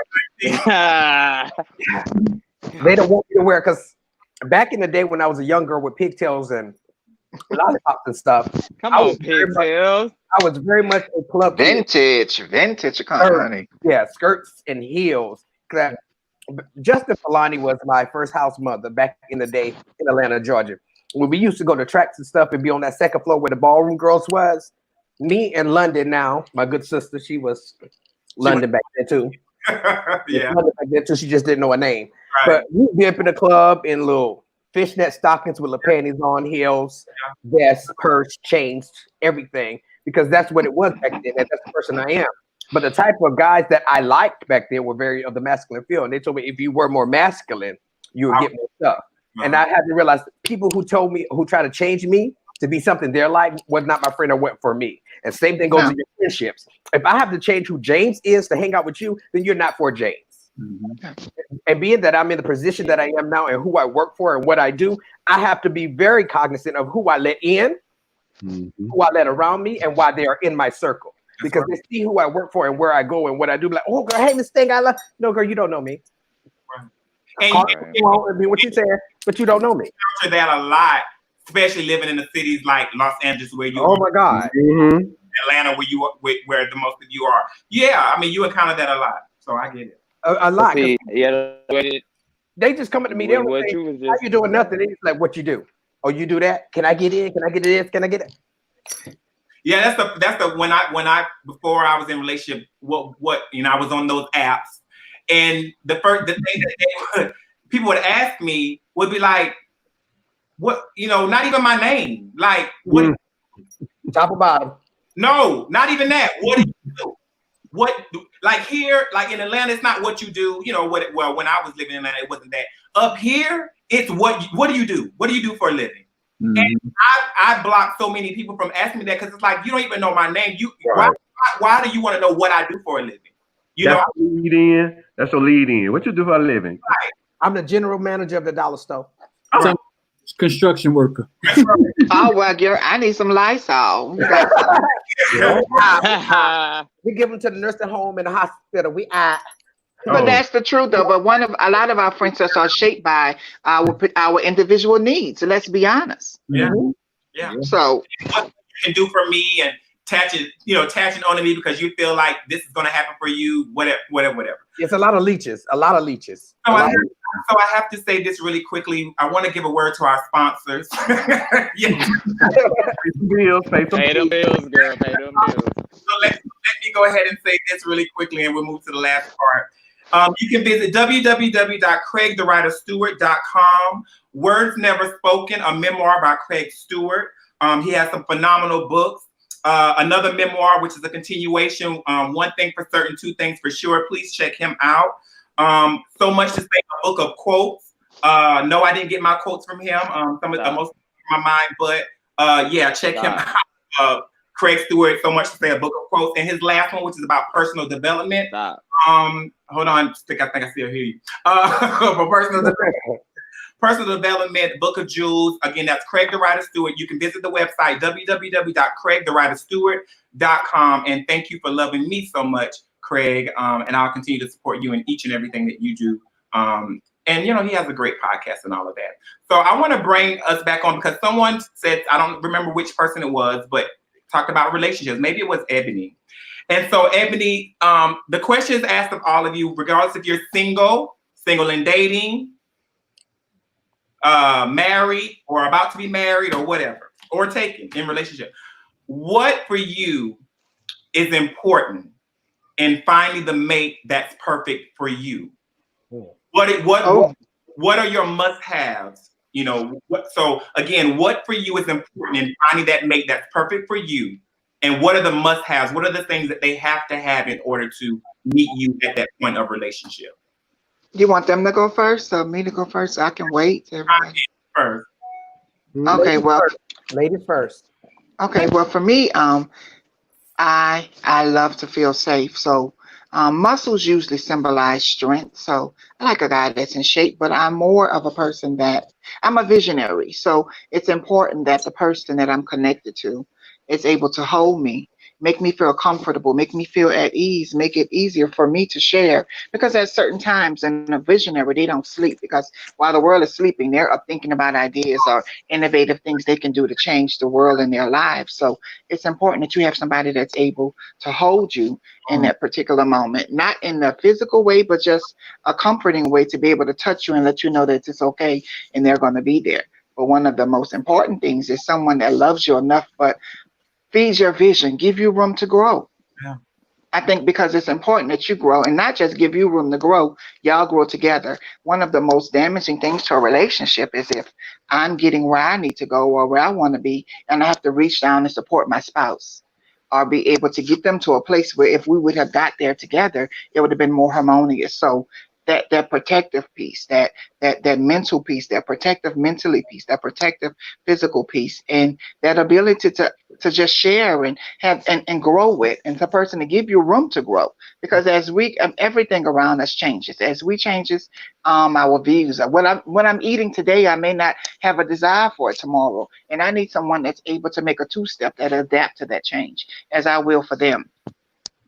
Thank you. I love that. I love Okay. that. Two-step to that change. I don't know if you're dating anyone, but yeah, I love that. I might sound superficial. Okay, go ahead. Superficial? We're gonna let you go ahead. Well, first off, I played more of the masculine role in my relationships, but for me, I'm looking for somebody who's like, when I'm looking at a spouse, I'm looking for somebody who I can say, not only am I visualizing you naked, but I want to visualize you with a suit on. Like, I need to see you in a shirt and tie. Why do I say that? Because I'm somebody who wants to be involved in politics. I'm somebody who wants to be the president of the United States. So that's what I need to see. That I need to see that this picture, this family picture that I have in my head, in you. So when I move past the outer layer of things, I'm now trying to figure out, do me and you connect on certain things, as far as do you believe in marriage? Do you want to have kids? How do you treat your family? Are you religious or not? I don't really care what you do for a living, because at the end of the day, I'm the type of person where, and I guess it's the Leo in me, I'm going to make sure that we're all right at the end of the day. I want to make sure it's important, and I'm kind of going like back and forth. It's important, and I need people to understand that if you find somebody who accepts you for who you are, all your flaws, all your pros, your cons, everything, that is a person that you truly, truly, truly, truly need to invest in. Because I'm gonna tell you right now, I am far from a perfect individual. Far from it. I'm somebody who gravitates off attention. I can sometimes be a flirt. And to a lot of people, it can be like a what the fuck? But that's just who I am as an individual. That's just me. It's not going to break. It's not going to move. It's not going to shake or break it. There's just certain things that you're willing to. I think everybody should be able to compromise in relationships, but there's things that you just will not. Exactly. And I'm just a natural, social, flirty kind of person. Not saying that I'm going around, I'm grabbing everybody's private parts or their butts and stuff. I'm kissing everybody. No, but I'm just interactive where it can be taken as a flirty kind of interaction sometimes. Even when you're having a conversation with a person and you're getting to know them and you have those type of discussions, it may put someone off if you say, "Oh, I'm a flirty person." Maybe I'm just a friendly person. Where you may get with someone that's not so friendly, but they have to understand, my partner's a little friendly, and I gotta accept that and know that it's nothing more than them being a social butterfly or friendly or whatever the case may be. You know. But a dealer, for me, and if somebody doesn't want to have kids and they don't believe in marriage, that's something that I fought for. Like, I've been on the front line of marriage equality, especially in the state of New Jersey. Like, I worked with our state equality, among other things in my state. If you're a person who don't believe in marriage, who don't want to have kids, I am not engaging in a conversation with you on that level, because those are one of the things that are truly, truly important to me. That's marriage and having kids. Period. I'm not compromising on that. There's no compromise. Okay. Slick. No, I'm not gonna answer this question unless my panel says yes. Go ahead, Slick. Go ahead. Slick. Why don't you come to me, man? Or James. Go ahead. Why I want to go ahead. So for me, I'm still figuring out this dating, relationships, whatever thing, because I really feel. Oh my! Where you get your? Sorry. I really came to know myself a lot more within the last year. So I'm still trying to figure out who I am as a person in relationships and moving through life still at 34. So I really don't have a lot of time to give to someone else. But what I will say is that what I'm looking for in a person is understanding, communication, honesty, and most of all, just comprehension of who I am as a person. Just understand, like, just if you're willing to just try to like understand who I am, then I'm okay with it. You don't have to like every part of me, but the fact that you're willing to just, I guess, get the knowledge of that part of me, or just wanting to know that part of me, or under like just hear it out or whatever, I'm cool with that. Like, you don't have to accept it or you don't have to like it because you're not gonna like me completely. No one's gonna be perfect. So Okay, thank but you. that's my All right, Telly, he's letting y'all know what y'all can and cannot do over there. Or come on and step to him. But it's great that you're honest about still figuring out who you are and what you are. And I also feel like, and how you navigate in relationships. And I feel like it's important for us to think about the things that, if we go back and look on our previous relationships, the ones that did not work, what did I contribute to it? You know, and how might I move in a better direction or better going forward with the next person? So I think it's also about just acknowledging, you know, what we contributed to the failure of the relationship and making sure that we don't do that going forward, or whatever, that we just change or kind of bend ourselves a little bit. Because sometimes you can't be stuck in your way. I'm just saying everybody. Anybody can be stuck in their way. It's you know, you have to realize everybody's, you know, with my partner, if I get a partner, they're not going to operate the same way that I do. But, you know, we are together because we saw more commonalities than not. So yeah, it's just, you know, we're ever growing. And I think it's just important for us to be very clear in what we want when we're having those conversations with people who desire us in that way. Because a lot of people don't realize that, like, what I realized within this last year is that I've never been in love. Like, I've loved people, but I've never been in love, because when being with those people, I wasn't able to be myself 100% because they didn't allow me to be that socially flirtatious person that I'm naturally am, or that I just like this, or the things that I like to do and sexually you don't like. So I can't be myself completely with you. So I'm still being this person that you want me to be, not being me totally. So I loved you, but I wasn't really in love with you because I can completely be myself. Oh, that's strong. I love it though. That's good for the children. That was slick. Because for me, what I envision for love for me is that I can't be without this person. Like, I will die if this person dies tomorrow. Like, I can't live without this person, and I have yet to feel that. Keep working on yourself, baby. No, he's being honest. I am. Yeah, I know, but it's just the way it came out. Yeah, I gotta realize how Andre talks. Hey, it's just like me. I get it. I love it. Go ahead. That's me. Well, as for me, I can honestly say I've never been in a relationship. I've never had a boyfriend. I feel it's because of my feminine side. I feel like most guys don't want to date feminine guys. That's just my thought. Don't everybody beat up on me at one time. This is just my thought, that my femininity is not attracted, is not wanted by the people that I like.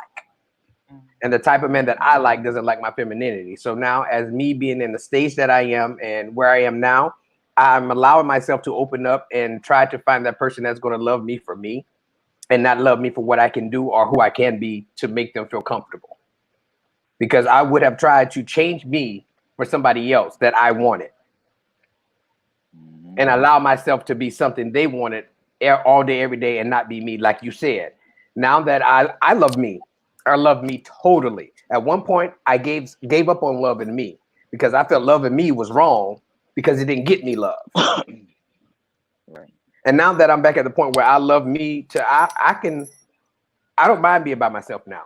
I don't mind. I'll be that girlfriend that has 6 cats, 2 dogs, and a horse. That'd be me. I'll be fine doing that. But at the same time, yes, girl, you know, they keep the house clean. But at the same time, I do want to find that person that's just going to be genuinely there for me, genuinely love me, get to know James outside of this. I want to be married. I want 2 girls. I want to have a house. I want to be that person that goes to mother-daughter days and then have these things where I go to the school for PTA meetings. I want to do all this, but at the same time, I want to be loved for me. And it's hard to find that nowadays because these kids don't know how to no to me, only to me. I'm not gonna just to me. Nobody knows how to love. Nobody knows how to communicate. Nobody knows how to give. Nobody knows how to give you their authentic self anymore because everybody is pretending or at some stage being something they're not. I have not met one genuine person. Well, I'm not even looking no more. But when I was looking, I can't meet nobody genuine because you meet somebody. Hey, what's your name? My name is T. That is not your name. That is a letter. That is not on your birth certificate, and your mama won't call you that. When I'm meeting somebody, tell me who you are up front because I easily give up.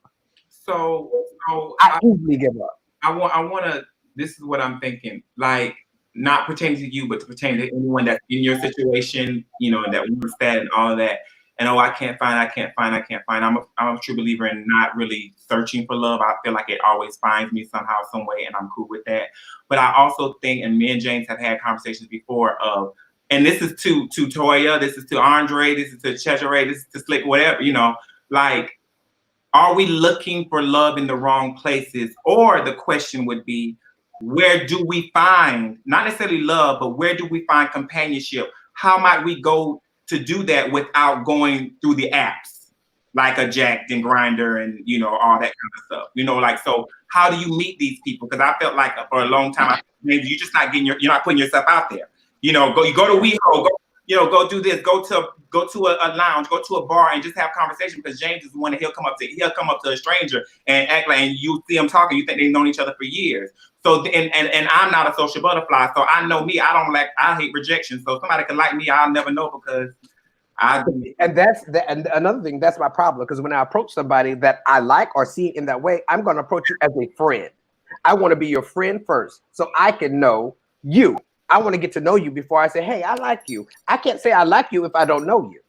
But in my understanding and from my test in that waters, when I approach them as a friend, I only be that to them, a friend. So all my girlfriends that are bitches, oh shit, they get men like this. People come to them and flock to them like this, but I don't know how to be a bitch. I was a boy. I don't know how to be mean to nobody. I'm not. Wait a minute. You are mean to people. He don't talk to nobody. He's in the club. He only speaks to the people that come to him. You're not going to paint the picture that I am a bitch in a way, but I am very cautious of the energy that's around me. Well, he's cautious. He's cautious. He's what they call cautious. I call it bitch. He call it cautious. Okay. All right. So Andre. Yeah. being that you're engaged and you've been with your partner for a while and you're heading to marriage. It was supposed to be in April, but due to COVID-19, we got to move it on to September. Mm-hmm. So very excited and happy and can't wait to be a part, be there to witness that. Congratulations. Yeah, congratulations. What I'll congratulate you when I get my invitation in the mail. This is when I get an invitation. We got time, girl. We got time. I had a cancellation today. It's gonna be fine. Don't worry. Okay. So what was it for you? What was important to you in finding your mate, Lenore? Woo, child, look. That road was so long. The relationship before this last one. Well, let me go back to the beginning. My very first lover, that's what we used to call him. I know that's an old school term. Y'all don't know about that. When in 1984, I met a guy. We were both young, very attractive, very compatible for who we were at the time. But his vision for himself was to own a piece of his family's stuff in the yard or wherever, on property, and have a double wide trailer and all this other kind of stuff. We used to joke. Listen, we used to joke about it all the time. I was like, bitch, you're not finna make no Green Acres bitch out of me. It's not That was the joke that we had. So I was one of the hardest things. I was young. It's probably the only second person I've ever was in love with. And we were young, but wrong timing, didn't want the wrong things, probably would never work. We're still friends. I'll make sure to introduce to him at the wedding. But life went on. I moved because I knew I wanted to be something bigger than just living out in the country. And so I had my own personal dreams, and so I went after them. Going through kissing some frogs, I used to be Captain Save-A-Hole. So, I didn't want to be that person that, judge somebody as long as you had passion and you wanted to be something and you had all of that. I thought that was good enough because I came from nowhere and nothing, didn't know who I was. So I didn't want to be, I thought that would be stereotypical to judge people at when I was younger. But as I continue to date and to be optimistic, I came to realize over the years that it was more important for me after I figured out who I was, which took a while. I had to learn, accept my sexuality. I had to accept my role within the sexuality that I had accepted. And I had to learn to love that and love me in my own skin. I had to set my goals for myself. So I had to do a lot of working on me. Now, in the midst of that, when I thought I had found myself, I decided to date a little young boy. I would never do that again. And after that, after I got away from that relationship, I decided that I knew I loved drag. I knew I wanted someone that could be more than just a sexual partner. I wanted a homie lover friend. So I wanted someone that was could go with me at times. It didn't have to love drag as much as I did. Like that better be too much. But I wanted someone that would go with me to for us if that was times that we could spend together. So that we would have a mutual connection or some other kind of point. Um, and I wanted someone that was independent because I have a good circle of friends. I don't like to be smothered. I don't want me to be your whole entire fucking life. You know what I'm saying? I don't want to be all of yours either. If I go to see my friends, I want you to have some of your own fucking friends to go fucking see. And so we meet back at home at night when it's all over with and, come back home or do whatever, whatever. And that I knew I wanted also somebody that was equally yoked with me. It had some kind of love of God because I'm a very spiritual person. I wasn't going to try to do this, oh, I do this and you do that, or I go to church and you don't, because I think that that is a very important piece for you to be interconnected and that your some of your faith should be very similar. Not saying that it can't happen because I think people can, but that's a show. You got to be a show grown bitch to be able to have this set of values and you got that one set of values and for you all to grow together, I think. Yeah. So those were the things that I was going, and I was just going to be single. I hadn't even really thought about it. I haven't had a new career. I was concentrating on being me and who I was. I wasn't even really looking for no husband really at that point. I was secure with my new career, and I had a great set of friends, and that was it. And it seemed to me that this just works for me that the moment that I became happy within my skin and that I walked, I felt like my walk was different. I had graduated from school. I was happy. I had great friends around me, and it seemed like me walking with that positive energy and that positive light is what my partner what felt attracted to. Not more so, yes, he was attracted to me because he liked this type of boy, and I liked that type of boy that he was, and true enough. But I think what connected us and allowed us to continue to be together and to date was that we saw a lot of light in each other. And so, and then the other part about it is that we dated for a really long time. A long time. I met him 14 years ago. We just got engaged about 2.5 years ago. So Mm. we dated, and the attitude that we had with each other was what we were going to do. Neither one of us was really looking for no spouse. There was no goal, preset goal there to say, oh, I want to be married within this time. I didn't have these big expectations. I just liked what he looked like. I liked how he carried himself. I had a lot of respect for him. There were some things that I could learn about him. He could learn some things about me, and we had a common denominator because he actually enjoyed drag about just as much as I did. So that we had a common denominator, and then I allowed myself to be open because I he came to me as a man. Yeah. You know what I'm saying? He came as a man. I didn't have to teach him to do shit. He came already grown. Secure in Canvas his a skin. man. Who's singing? He's singing something in regards to what you just said. That was Oh, okay. And so that just made for a perfect thing. But I will have to say is that when you're looking for love, okay, you have to be open. You have to be you, you have to be patient. uh, And you have to know what you will and what you will not accept. And communication is key. and that you have to allow that person to absorb who you are, and you have to take time to absorb who they are. I think one thing that happens in some big cities is that we do not learn how to concentrate on what it is that we have right in front of us. Mm, Because there is so much distraction. yeah. There's always someone else that looks like a little bit better, or maybe there's a fantasy that you have in your head that you haven't had, and you say to yourself, "Oh, I got this man, and he's really, really good. Oh, but bitch, you could be that fantasy, and I ain't had it yet, honey, and I want to have it." And But but we don't know that's how where to we don't know how to communication put come that in. to the side and continue to concentrate on what it is that we have right in front of us. And I was very fortunate to find someone that was willing to invest and to be patient and to see the value in what I brought to the table, and was willing to change and grow, was able to teach me things to make me better. And after a while, even when after, gay marriage became legal, we didn't want to just run out and get married because you could.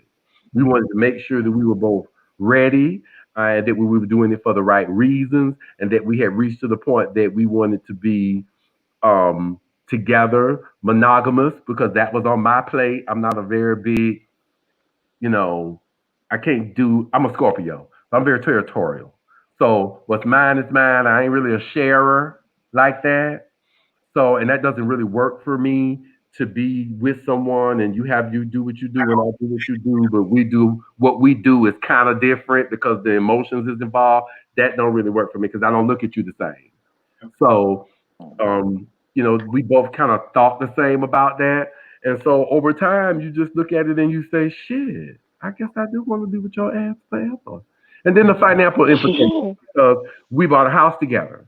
And, even though, they have this marriage equality thing, it's still, up in the air and a lot. And I just think that for us, since we are building wealth together, that it was important for us to solidify the relationship that we have. Because I will say that I've learned over time, you know, you can say what you want. These families try to say whatever, whatever, whatever. But when you die and they're gone, or something happens and somebody has to make some decisions, and you never know how life is going to hit, as we're finding out now, you need to be able sometimes to solidify what you have built together, so that your partner and everyone else, that all the rest of that shit, the rest of them children come talking about, that they have no legal standing. Because who wants to leave your loved one with something that you built to have to deal with all the foolishness?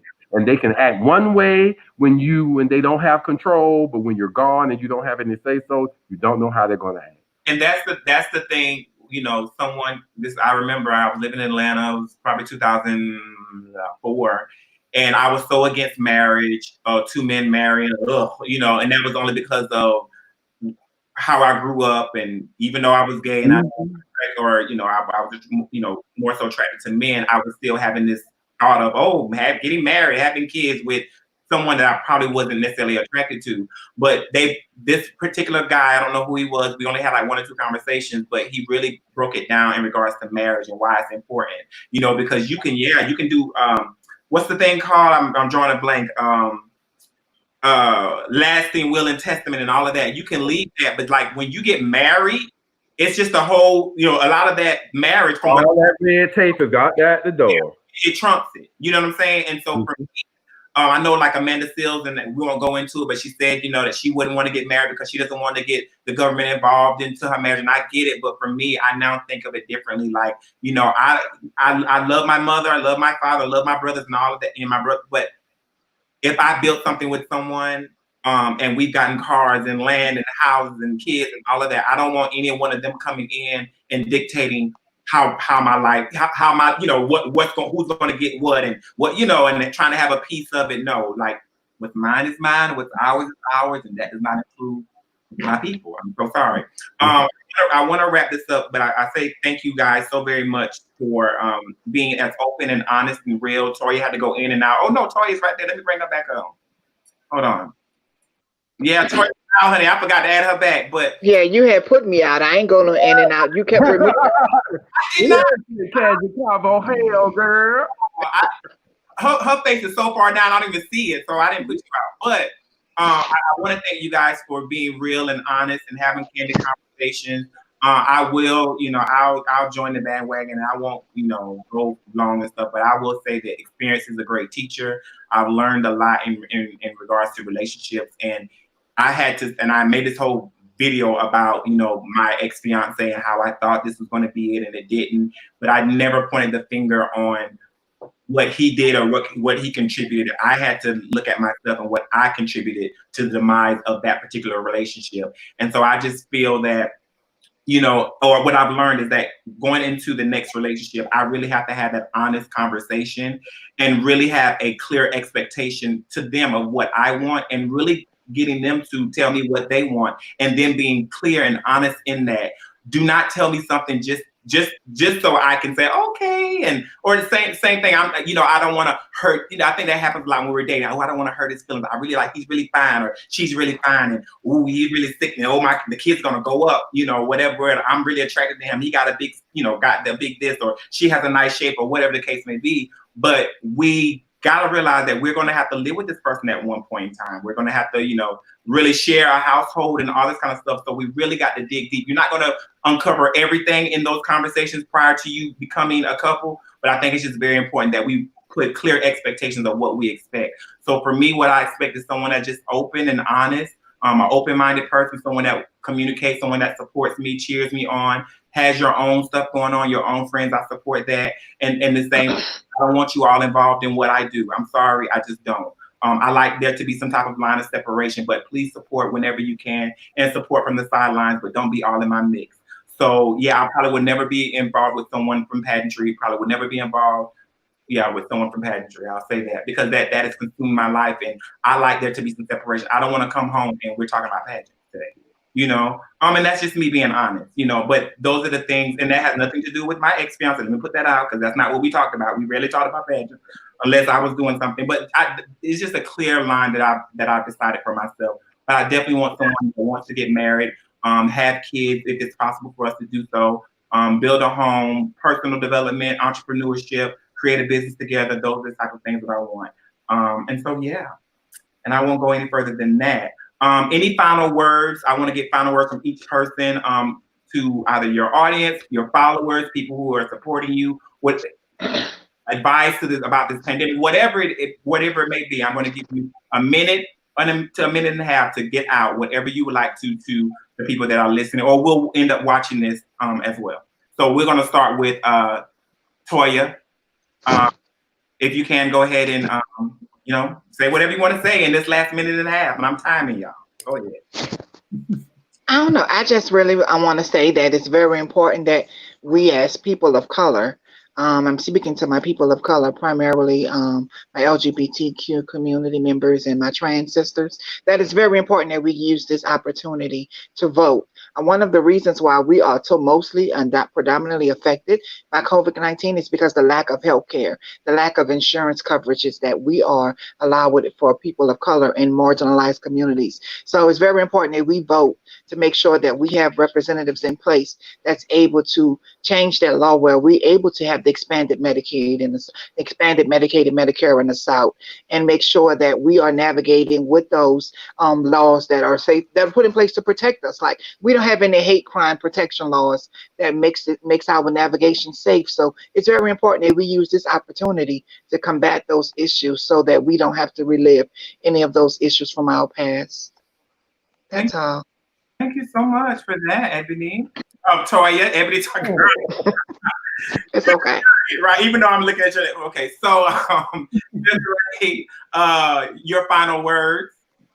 I just want to say thank you to Micah for inviting me on this platform today. I enjoy meeting everyone else on this panel. I do know some I am friends with on Facebook and other social media networks before this encounter. But I do want to say for everybody to please be safe and positive surroundings. I hope that everyone get out of this sound, and that we're able to take into perspective what this pandemic has actually done to us as a society, and that we all come out of something new and fruitful. I love you all for loving me. And if you have any social media networks, it's easy to just type my name, which is at the bottom, Cesare Adams. And I will surely pop up. And you can, interact with me on there. That's it. Peace, love, and happiness. Thank you. All right, y'all are meeting the time. Ebony was a minute and 20. You at 51 seconds. Yeah. All right, so I'm gonna go try to bring Slick on. Hold on 1 second. Go ahead, Slick. Final word. Well, I just want to thank all those who came and watched because I posted it. I want to piggyback off of what Toy was saying about voting. I also feel like that you need to fill out the census because that also helps us in our communities to, get the fundings that we need. And that's why it's been so big on the promotion, on the commercials and everything like that. But be safe. Like, I just want everybody to take this COVID-19 serious. Stop taking it as a joke. Because people are really dying and stuff is not, it's serious. Like, even if you feel like it's a hoax or whatever, you got to realize that people are really dying and don't take it lightly at all. Yeah. Thank you so much, Slick. I appreciate that. Andre, you are next. Hi, everybody. Well, thank you so much for having me, Michael. Thank everyone for tuning in to Micah and Friends. Please continue to support this platform because this is what we do. We are all part of this this lifestyle, and I think this is what we need to be able to show people, and this is what makes a big difference. I love you guys. Please be safe out there. Again, please take COVID-19 extremely serious. Please, as we go from now into November, please understand how we got here. Please exercise your right to vote. Encourage those that you know and those that you love to do the same, not just in November for the presidential election, but also for your senators, your governors. I want you to pay attention to the things that are happening around us. Okay, we are under attack, and the only way that we can do it is to get from under this current administration. And you have a right. Don't listen to the propaganda. They are going to use Facebook, Instagram, and anything they have to try to keep us away from the polls. But I want you all to vote like this is Barack Obama. Okay, 8 years ago. I want you to understand that. We're 12 now. I want you to understand it and go to the polls and please vote. If you do nothing else for us, and be safe, and we love you guys, and we hope we see you next time. Okay, thank you so very much. And let me go ahead and bring on, let's go ahead and bring on James.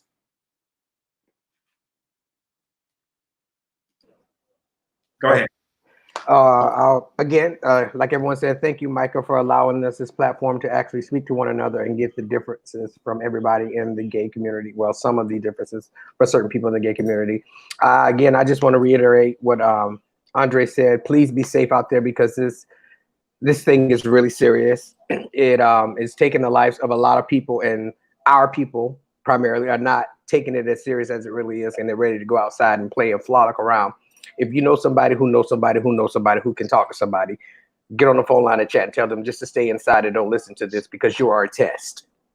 Yeah. Okay. And then on top of that, just thank you again, Adrian, for this because it was eye-opening to me, and I got some information, some things I want to think about and work on, and meeting these new people. I didn't follow them back on the little websites and gadgets and things.